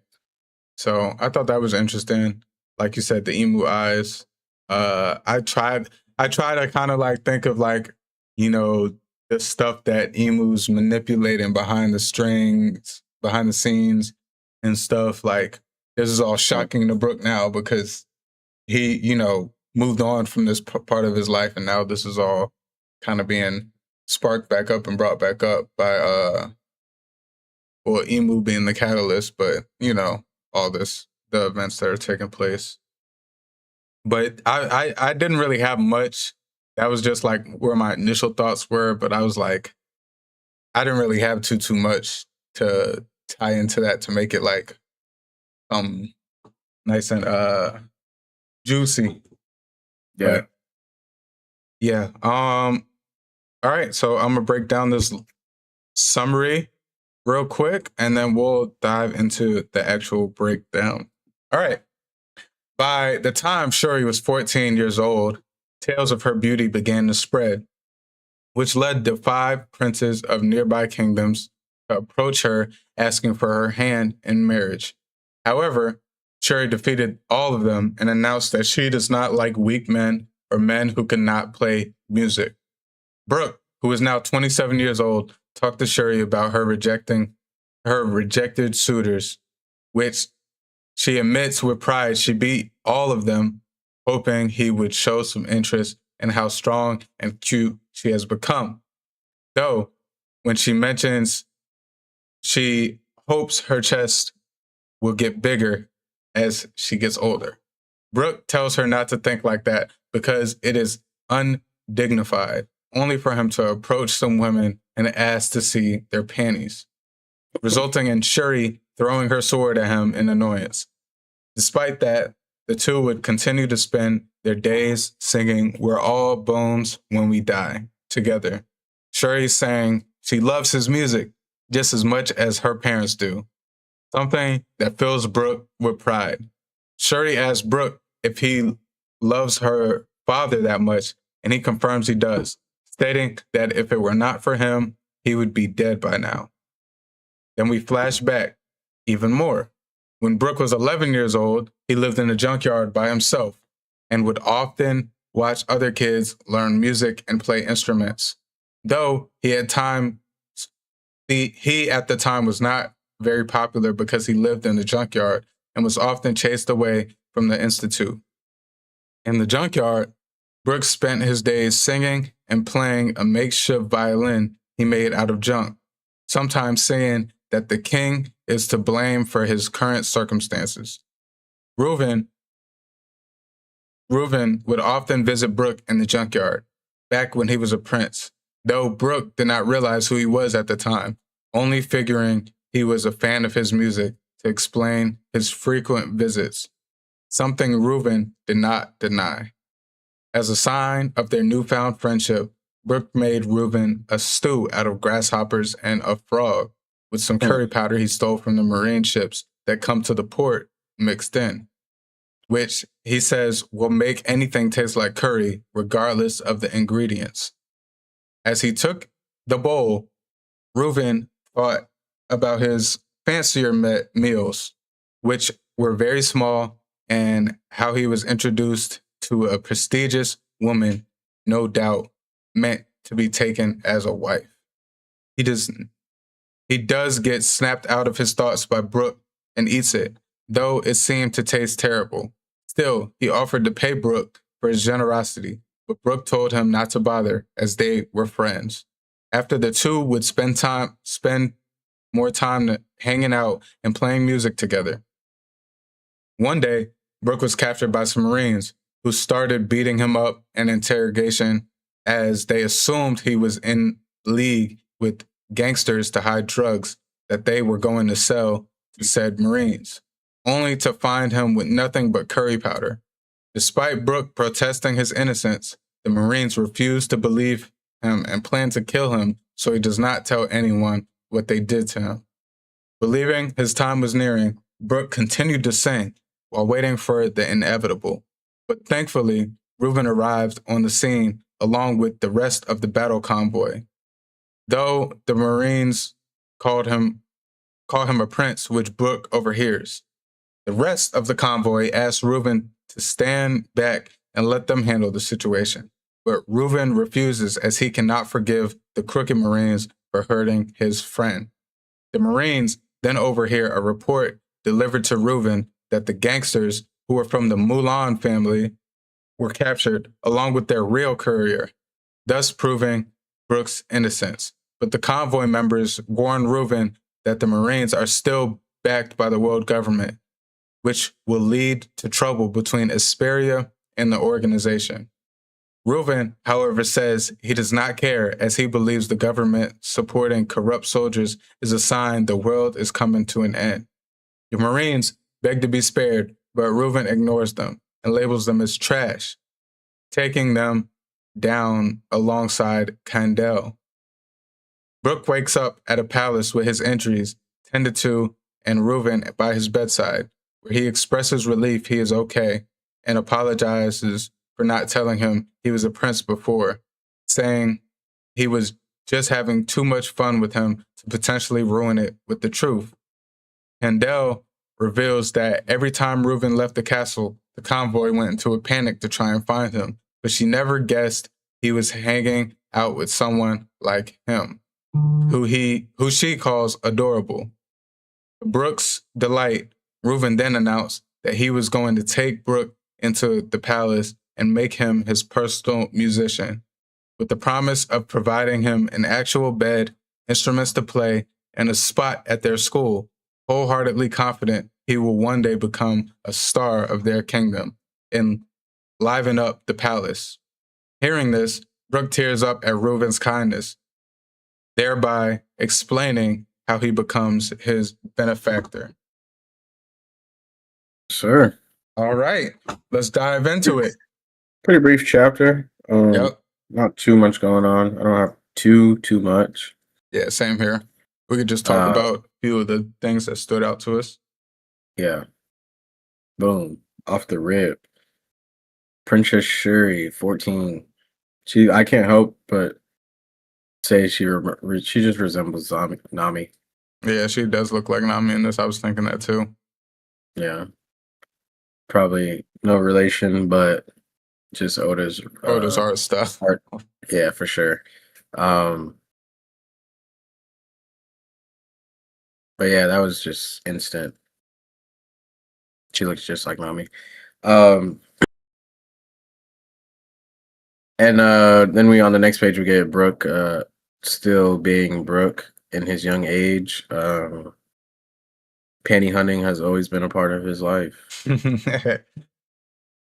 Yeah, for sure. One thing that stood out to me, not really stood out, but you just kind of always forget how abnormally tall Brook is, like for a human, because obviously when he's just in his skeleton form, current day as we see him, it just fits because he's just like, he doesn't look human, like being a skeleton, but seeing him in this human form still so tall, it's just funny to think about. I found it weird that Oda put this Shuri commenting on her chest filling out in the future. Just because she is 14, I did think that was a bit weird to throw in there, but it does kind of just fit Oda.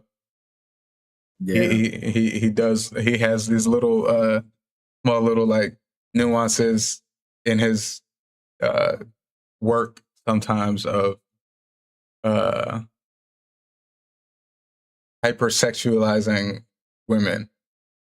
But hey, he as he with said, a lot of anime too. Yeah. I can't just single out Oda, but we're talking about this, so I just had to point it out. But definitely caught me off guard when I first read that. But hey, and then we got, I think it was a funny transition into Brook still being Brook. Like he's trying to be all, hey, that's undignified. And then he immediately snaps into, so I kind of think that's where he was going with it. It was just, that was just an interesting way to start that. But yeah, that was pretty much all I had over here. Just seeing the bond. Yeah. He sings a lot more. Yeah. in his young age.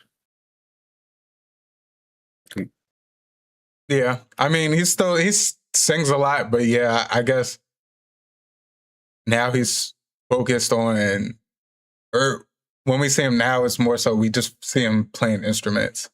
More so, he does still sing, but we see him just more playing instruments where pretty much all the time in this, like instrument or not, he's singing. Back in his old days. I know I said this last chapter, but bro, he looks just like Baby Teach in his young age. Like I cannot unsee it.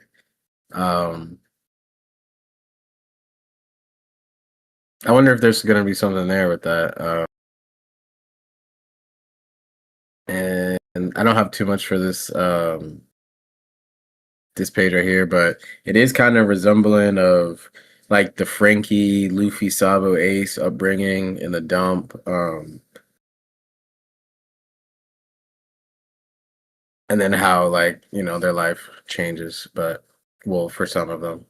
Yeah.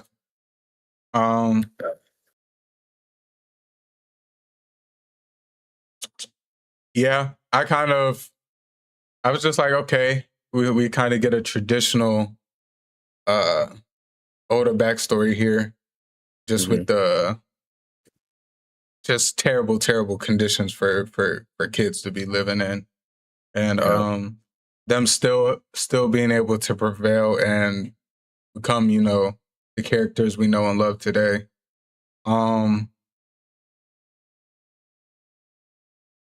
Yeah, I didn't really have too much. This next page over here, I guess I'll just start out. This made me have a little bit of a better perspective of Reuben. We know here he's a king, but now he's a king, and here he's a prince. Him just coming up in this, you know, situation, and it shows like his humility, his humanity as well, and shows humbleness. Just this whole sequence here, him thinking back of, you know, the prestigious lifestyle that he lives and that he grew up on, and he's looking at a kid who has a smile on their face, singing songs, eating grasshoppers and frog stew, and you know, still able to be positive about it, and then being able to turn down money and be like, nah, we're friends. Like, I don't got no I have no reason to take your money, even though he is living in a trash dump. Yeah, I do just like this angle that we get of Reuben. I kind of seen it coming, just because we know there has to be some sort of tie-in with the world government for him to be dead, and you know, that be a big thing of what Brook remembers, is that Gunko, aka Shuri, was the one who did that. So it's like, obviously, if the world government is behind your death, you have to be some sort of good, positive figure for like, like as backwards and crazy as that sounds like. So this kind of just gives you an insight, especially him early on. He's only 21, and him just coming in and having this mindset. But yeah, what'd you have for these pages? Just some more nepotism. Sorry to do this, but even Prince Reuben looked really familiar to like teaching rocks, especially like the hair that he has at this age. He's only 21. Very rocks like, not exactly, but in the following pages, right? Yeah, the following pages, he looks even like the facial expressions he has, like being upset, kind of looks like rocks to me. And then some instances he looks like Teach. But Real quick, just off that, do you think what if Oda's doing like if the rocks and Teach went the right way, this is how they would look at yeah, that could be. Also, just how like humble Brook is. Like he's coming up from absolute nothing, literal trash, and he's just making the most of his situation. Like he's crafted to put together junk to make instruments and stuff. Like a little just trash goes to show who violin. he is. Um, duh. Yeah, and that's all I had for this page. Um, mm-mm-mm. we get mentioned the Malone family. Malone. I believe it's going to be one of the 5 crime families. Mm-hmm. That we talked about last episode.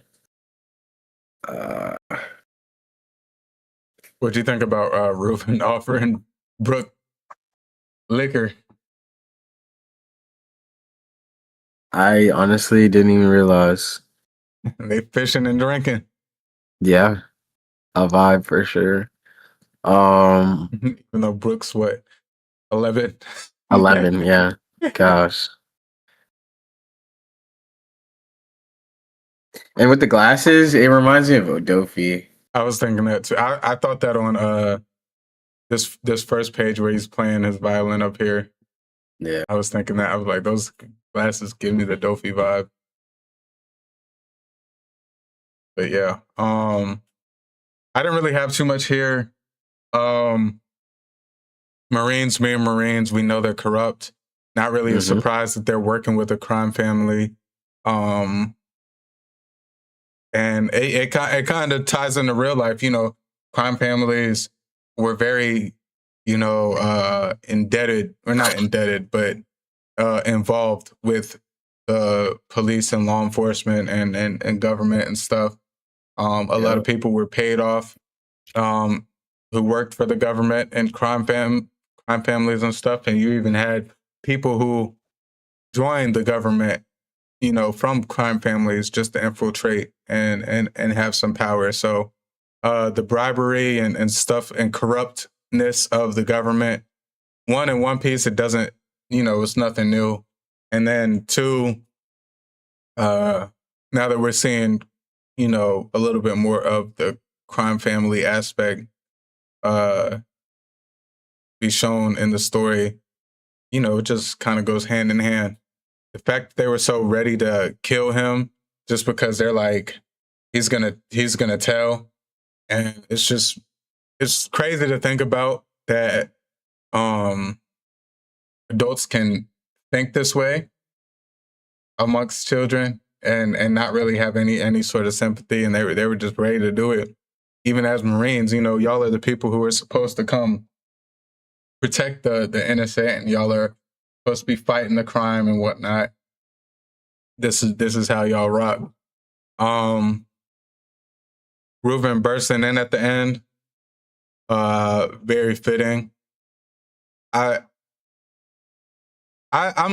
that did catch me off guard a little bit. Not off guard. I knew he was going to get saved, obviously, but I thought it was going to be Candle, and I thought that was kind of going to be the initial Brooke falling in love for her because she saved him or something along those lines. But I do like this a little bit more that, the one person he was able to bond with and look up to as a brother cared about him so much to go do this. And I did like that aspect. You got more of this page or next page? Next page. Yeah, we get him saving Brooke and everything.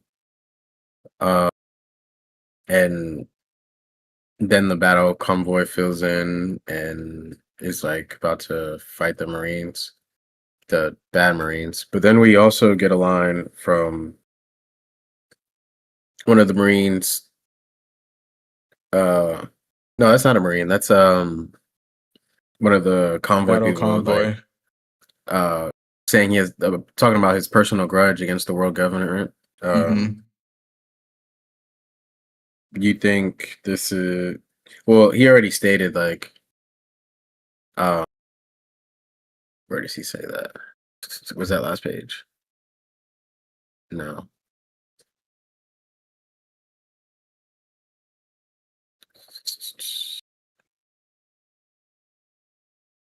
Sorry. If the it says it in the next panel, I'm tripping. If the government is back in this scum, then the world. Yeah, that you had said something about that already. Then the world is truly coming to an end. Do you think there's been like multiple instances that he's already had previously with the world government, possibly? Yeah. Part of me, my mind kind of spiraled when I went into this because even early on when Brooke was singing as a kid, he was kind of saying, blame the king and stuff. And we kind of see Reuben as he's trying to venture off as a prince, he's going to the trash dump. Like, why is a prince in the trash dump?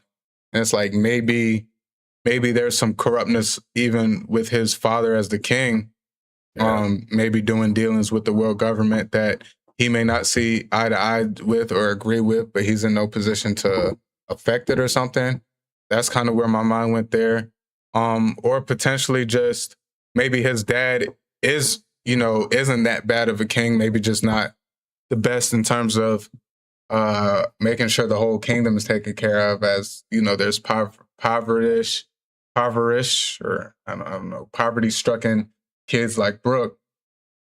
But maybe his dad's not that bad of a person, but he sees the governments like, they're aligned, Asperia aligned with the world government. And maybe, he sees the corruption and sees the inside abuse and he's just against it.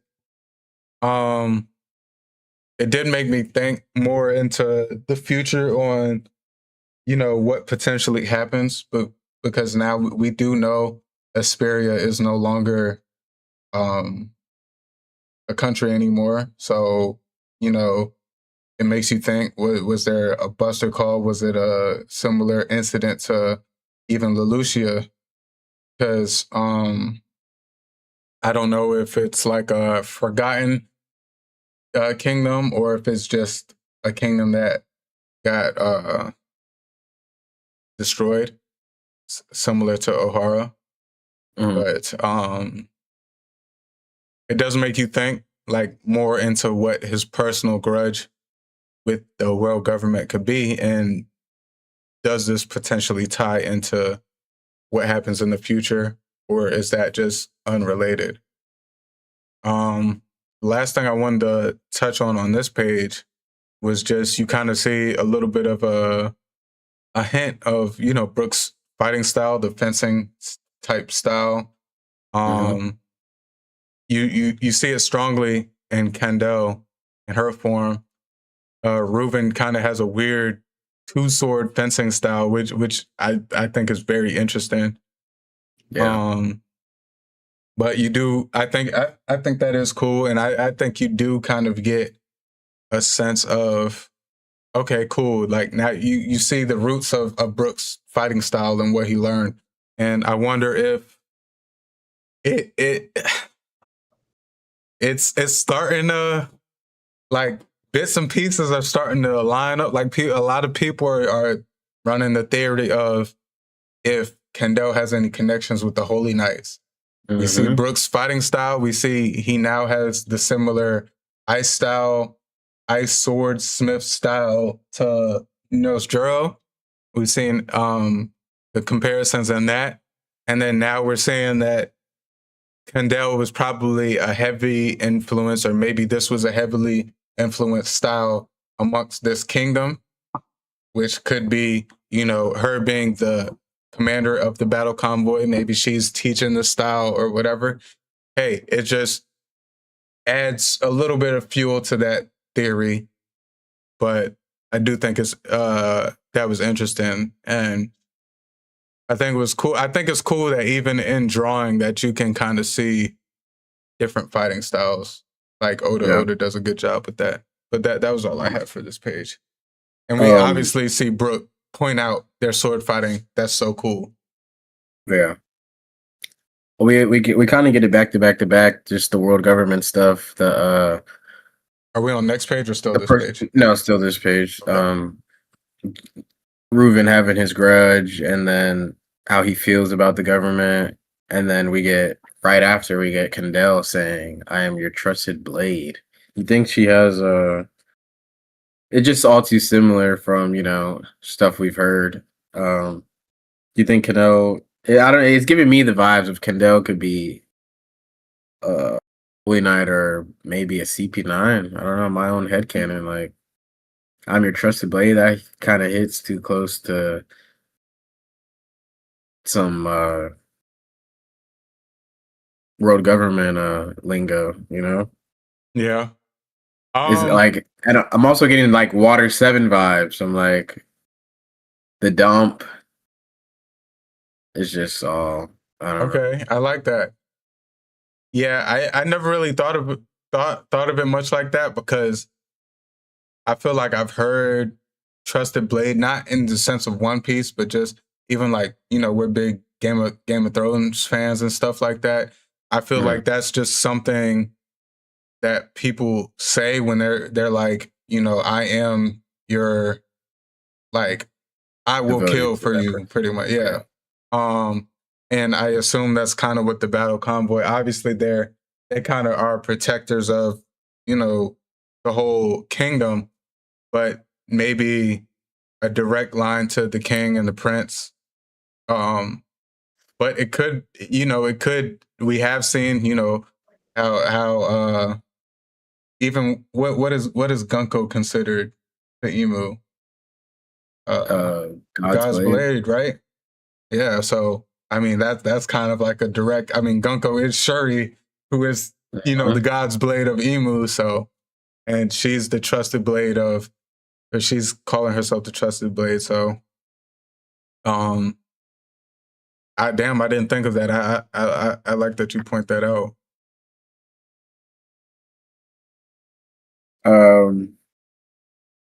Yeah, that's all I had for here. And to just wrap it up, just a little bit like you touched on earlier.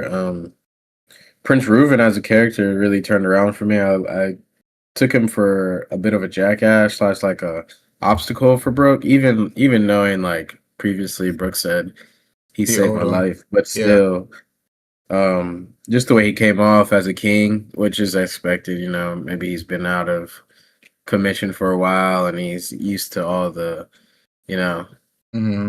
We see him much later on. Yeah. Mm-hmm. But instead, I took him as an obstacle, but instead he's pretty much a stand-up dude who really, really turned around Brooke's life for him. Yeah. I also genuine dude. I like Reuven's character so far. Yeah. The panel on the left looks just like Teach. I'm sorry. He's got to be a Davy.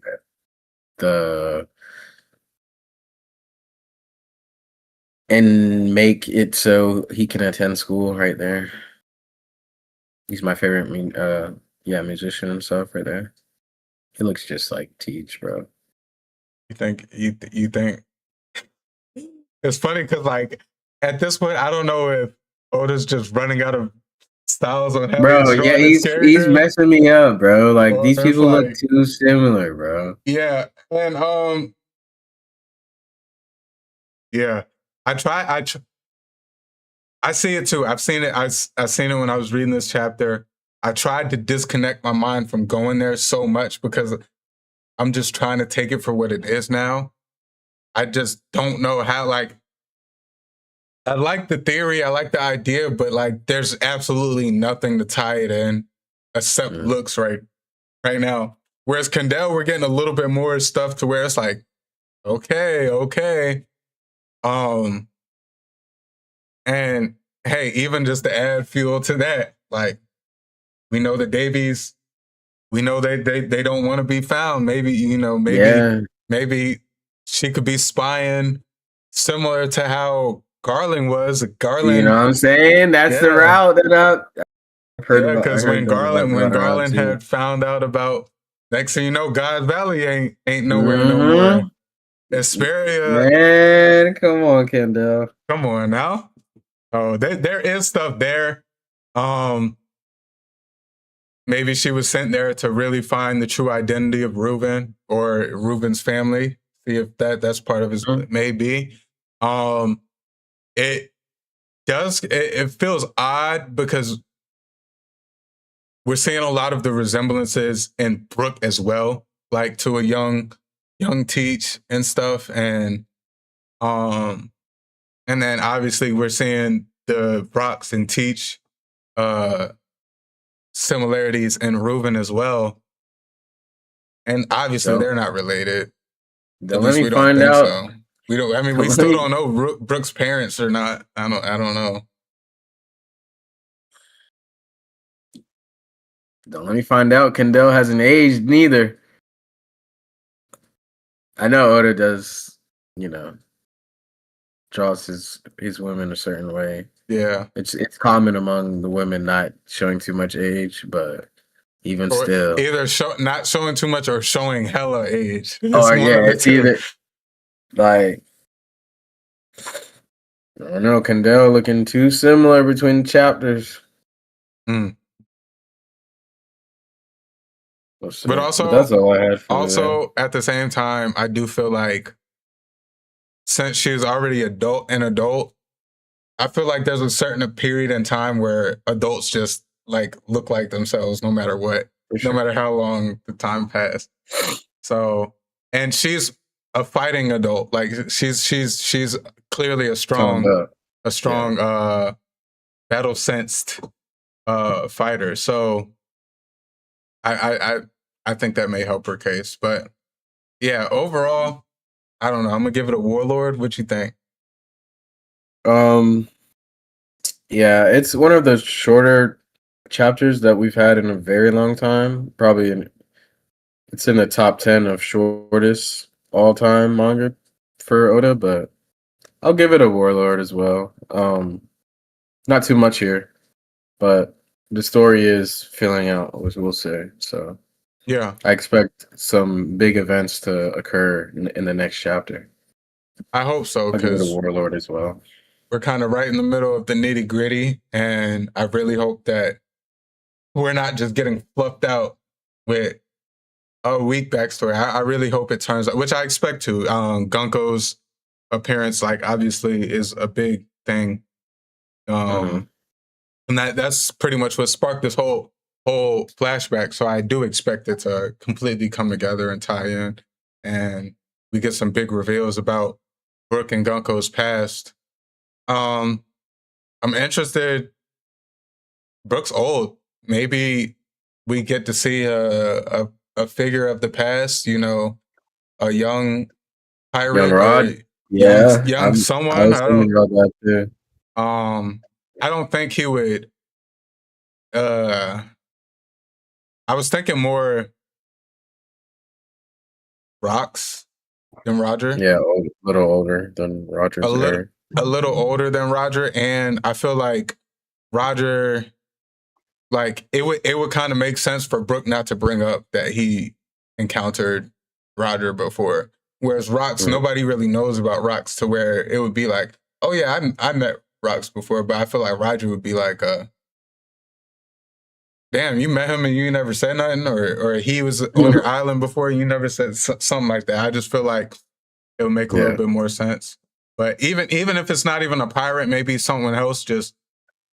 I just do think it's a good avenue to take advantage of since Brooke is older. Like, this takes place a lot further back than any other character, current character, flashback or times,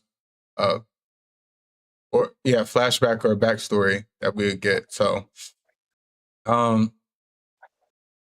overall it was good, very solid, very solid. A Warlord does not mean we didn't like it. It just you have to skill. You can't give everything the top of the top, even if it's just good. You just can't.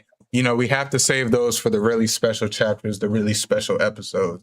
So overall, it was still a really good chapter. Story's progressing. We're getting good backstory. And Oda always will find a way to have your heart in it, no matter what characters he's throwing at you, no matter what scenarios, you know. And now I'm invested in this Reuven and Brook, and I want to see what, because dang, it really must have hurt Brook if he truly believes that Shuri killed Reuven. Like, I can't, like, now it's just like, wow, like, you really see their bond and how close they were. So, Oda just has a way with writing. Like, no matter what, even if it's a quote unquote dull, I'm not calling it dull, but dull in comparison to some of the other stuff we've gotten. 13-page chapter, like, we're still getting good substance. So definitely. Final thoughts on the chapter, on the episode? One Piece is flowing right now. It's maybe not all the, all the hype stuff right now, but the build-up is going to be insane. I feel like the chapter, like we've been saying for a couple of weeks now, the chapters and the episodes are kind of moving at the same flow. Mm-hmm. When big stuff is going on in the manga, big stuff happened in the episode. So yep, for sure. I like the little system they got going on. And if anybody out there, any true One Piece fan out there is complaining about this being slow or dull, y'all are spoiled, and y'all have no respect to the storytelling, because we have been getting so much peak to where, like, a chapter like this is almost refreshing.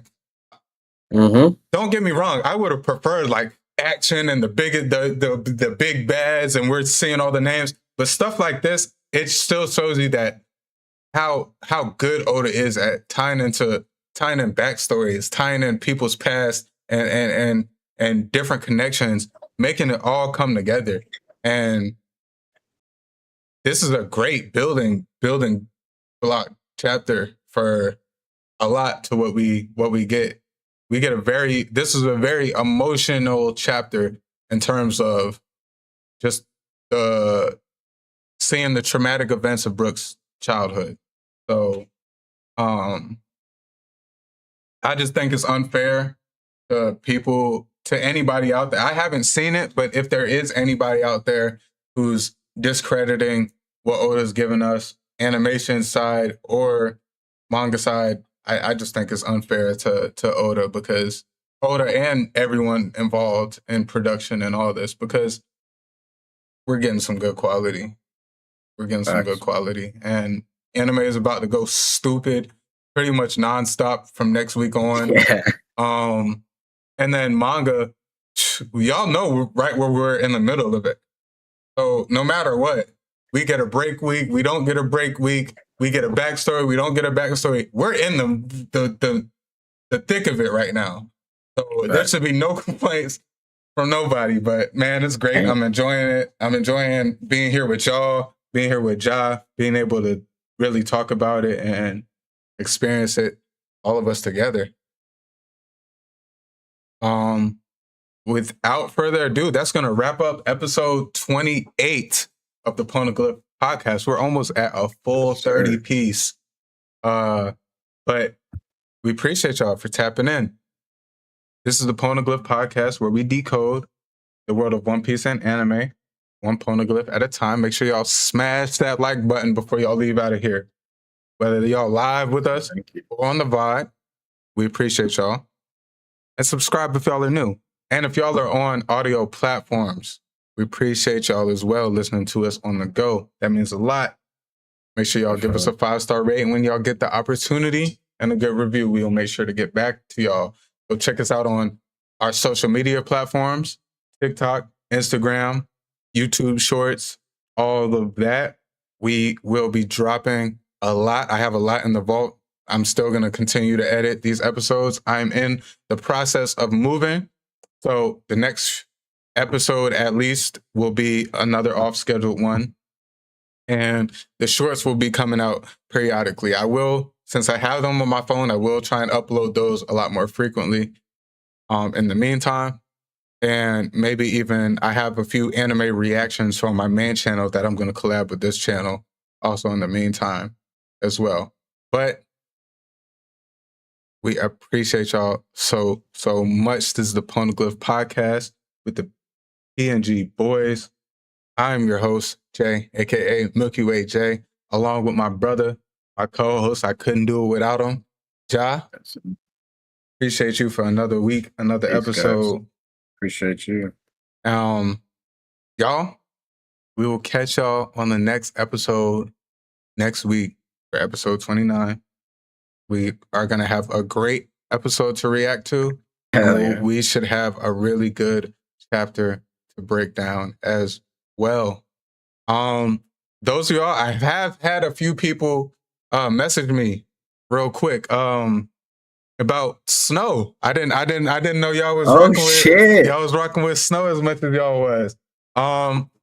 If we get another break week coming up, we may do it. Snow is still currently watching the anime, and that is kind of hard with our schedules to like time to get him on. So we're not spoiling the current anime or talking about any manga. So it's safe. A safe bet, I'm gonna tell y'all, is just when One Piece goes on break again. But if we do get another opportunity where we just have the time and the availability to get Snow in here, we will get him on here, because I surprisingly had two separate accounts that aren't affiliated like with our personal group asked about a Snow appearance, and I think they were kind of watching around the same pace as Snow. So okay, I think they were enjoying that. So hey, stay tuned for that. But nonetheless, appreciate y'all, and we will catch y'all next week. PNG boys, we out. Y'all be good. Y'all be safe. Make sure y'all spread love. Safety.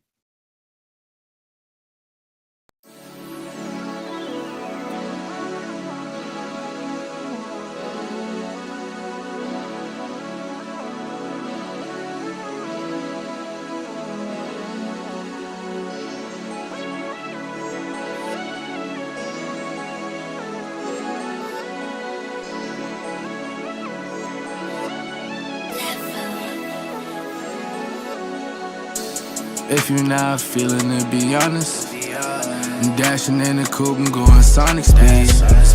I gave you my all, tell me what else you need. I'm not ready for your love, but feel you rushing me. And my cup is running low, need you to fill it, please. I remember all those times it was a simple thing. Now I'm here all alone, reminiscing about what we could've been, I'm on the road, triggers dropping, swerving, I won't crash out. Got 12 on my ass down, still would chase the bag down. Hit the throttle, spaz out. These niggas crashing out, they living but they lashing out. Ain't chasing paper now. Whoa, I can't crash out. I remember I was broke, I'm getting cash now. These lame-ass niggas talking shit don't make me lash out. Shit don't make me lash out. Ballin' like I'm Jordan, make a switch. Every time I talk, I'm making hits. Tripping daily, I feel like the shit. Yeah, I'm going, I can't reminisce. If you're not feeling it, be honest. I'm dashing in the coupe and going Sonic speed. I gave you my all, tell me what else you need. I'm not ready for your love, but feel you rushing me. And my cup is running low, need you to fill it, please. I remember all those times it was a simple thing. Now I'm here all alone, reminiscing about what we could've been. If you're not feeling it, be honest. Dashing in the coupe and going Sonic speed. I gave you my all, tell me what else you need. I'm not ready for your love, but feel you rushing me.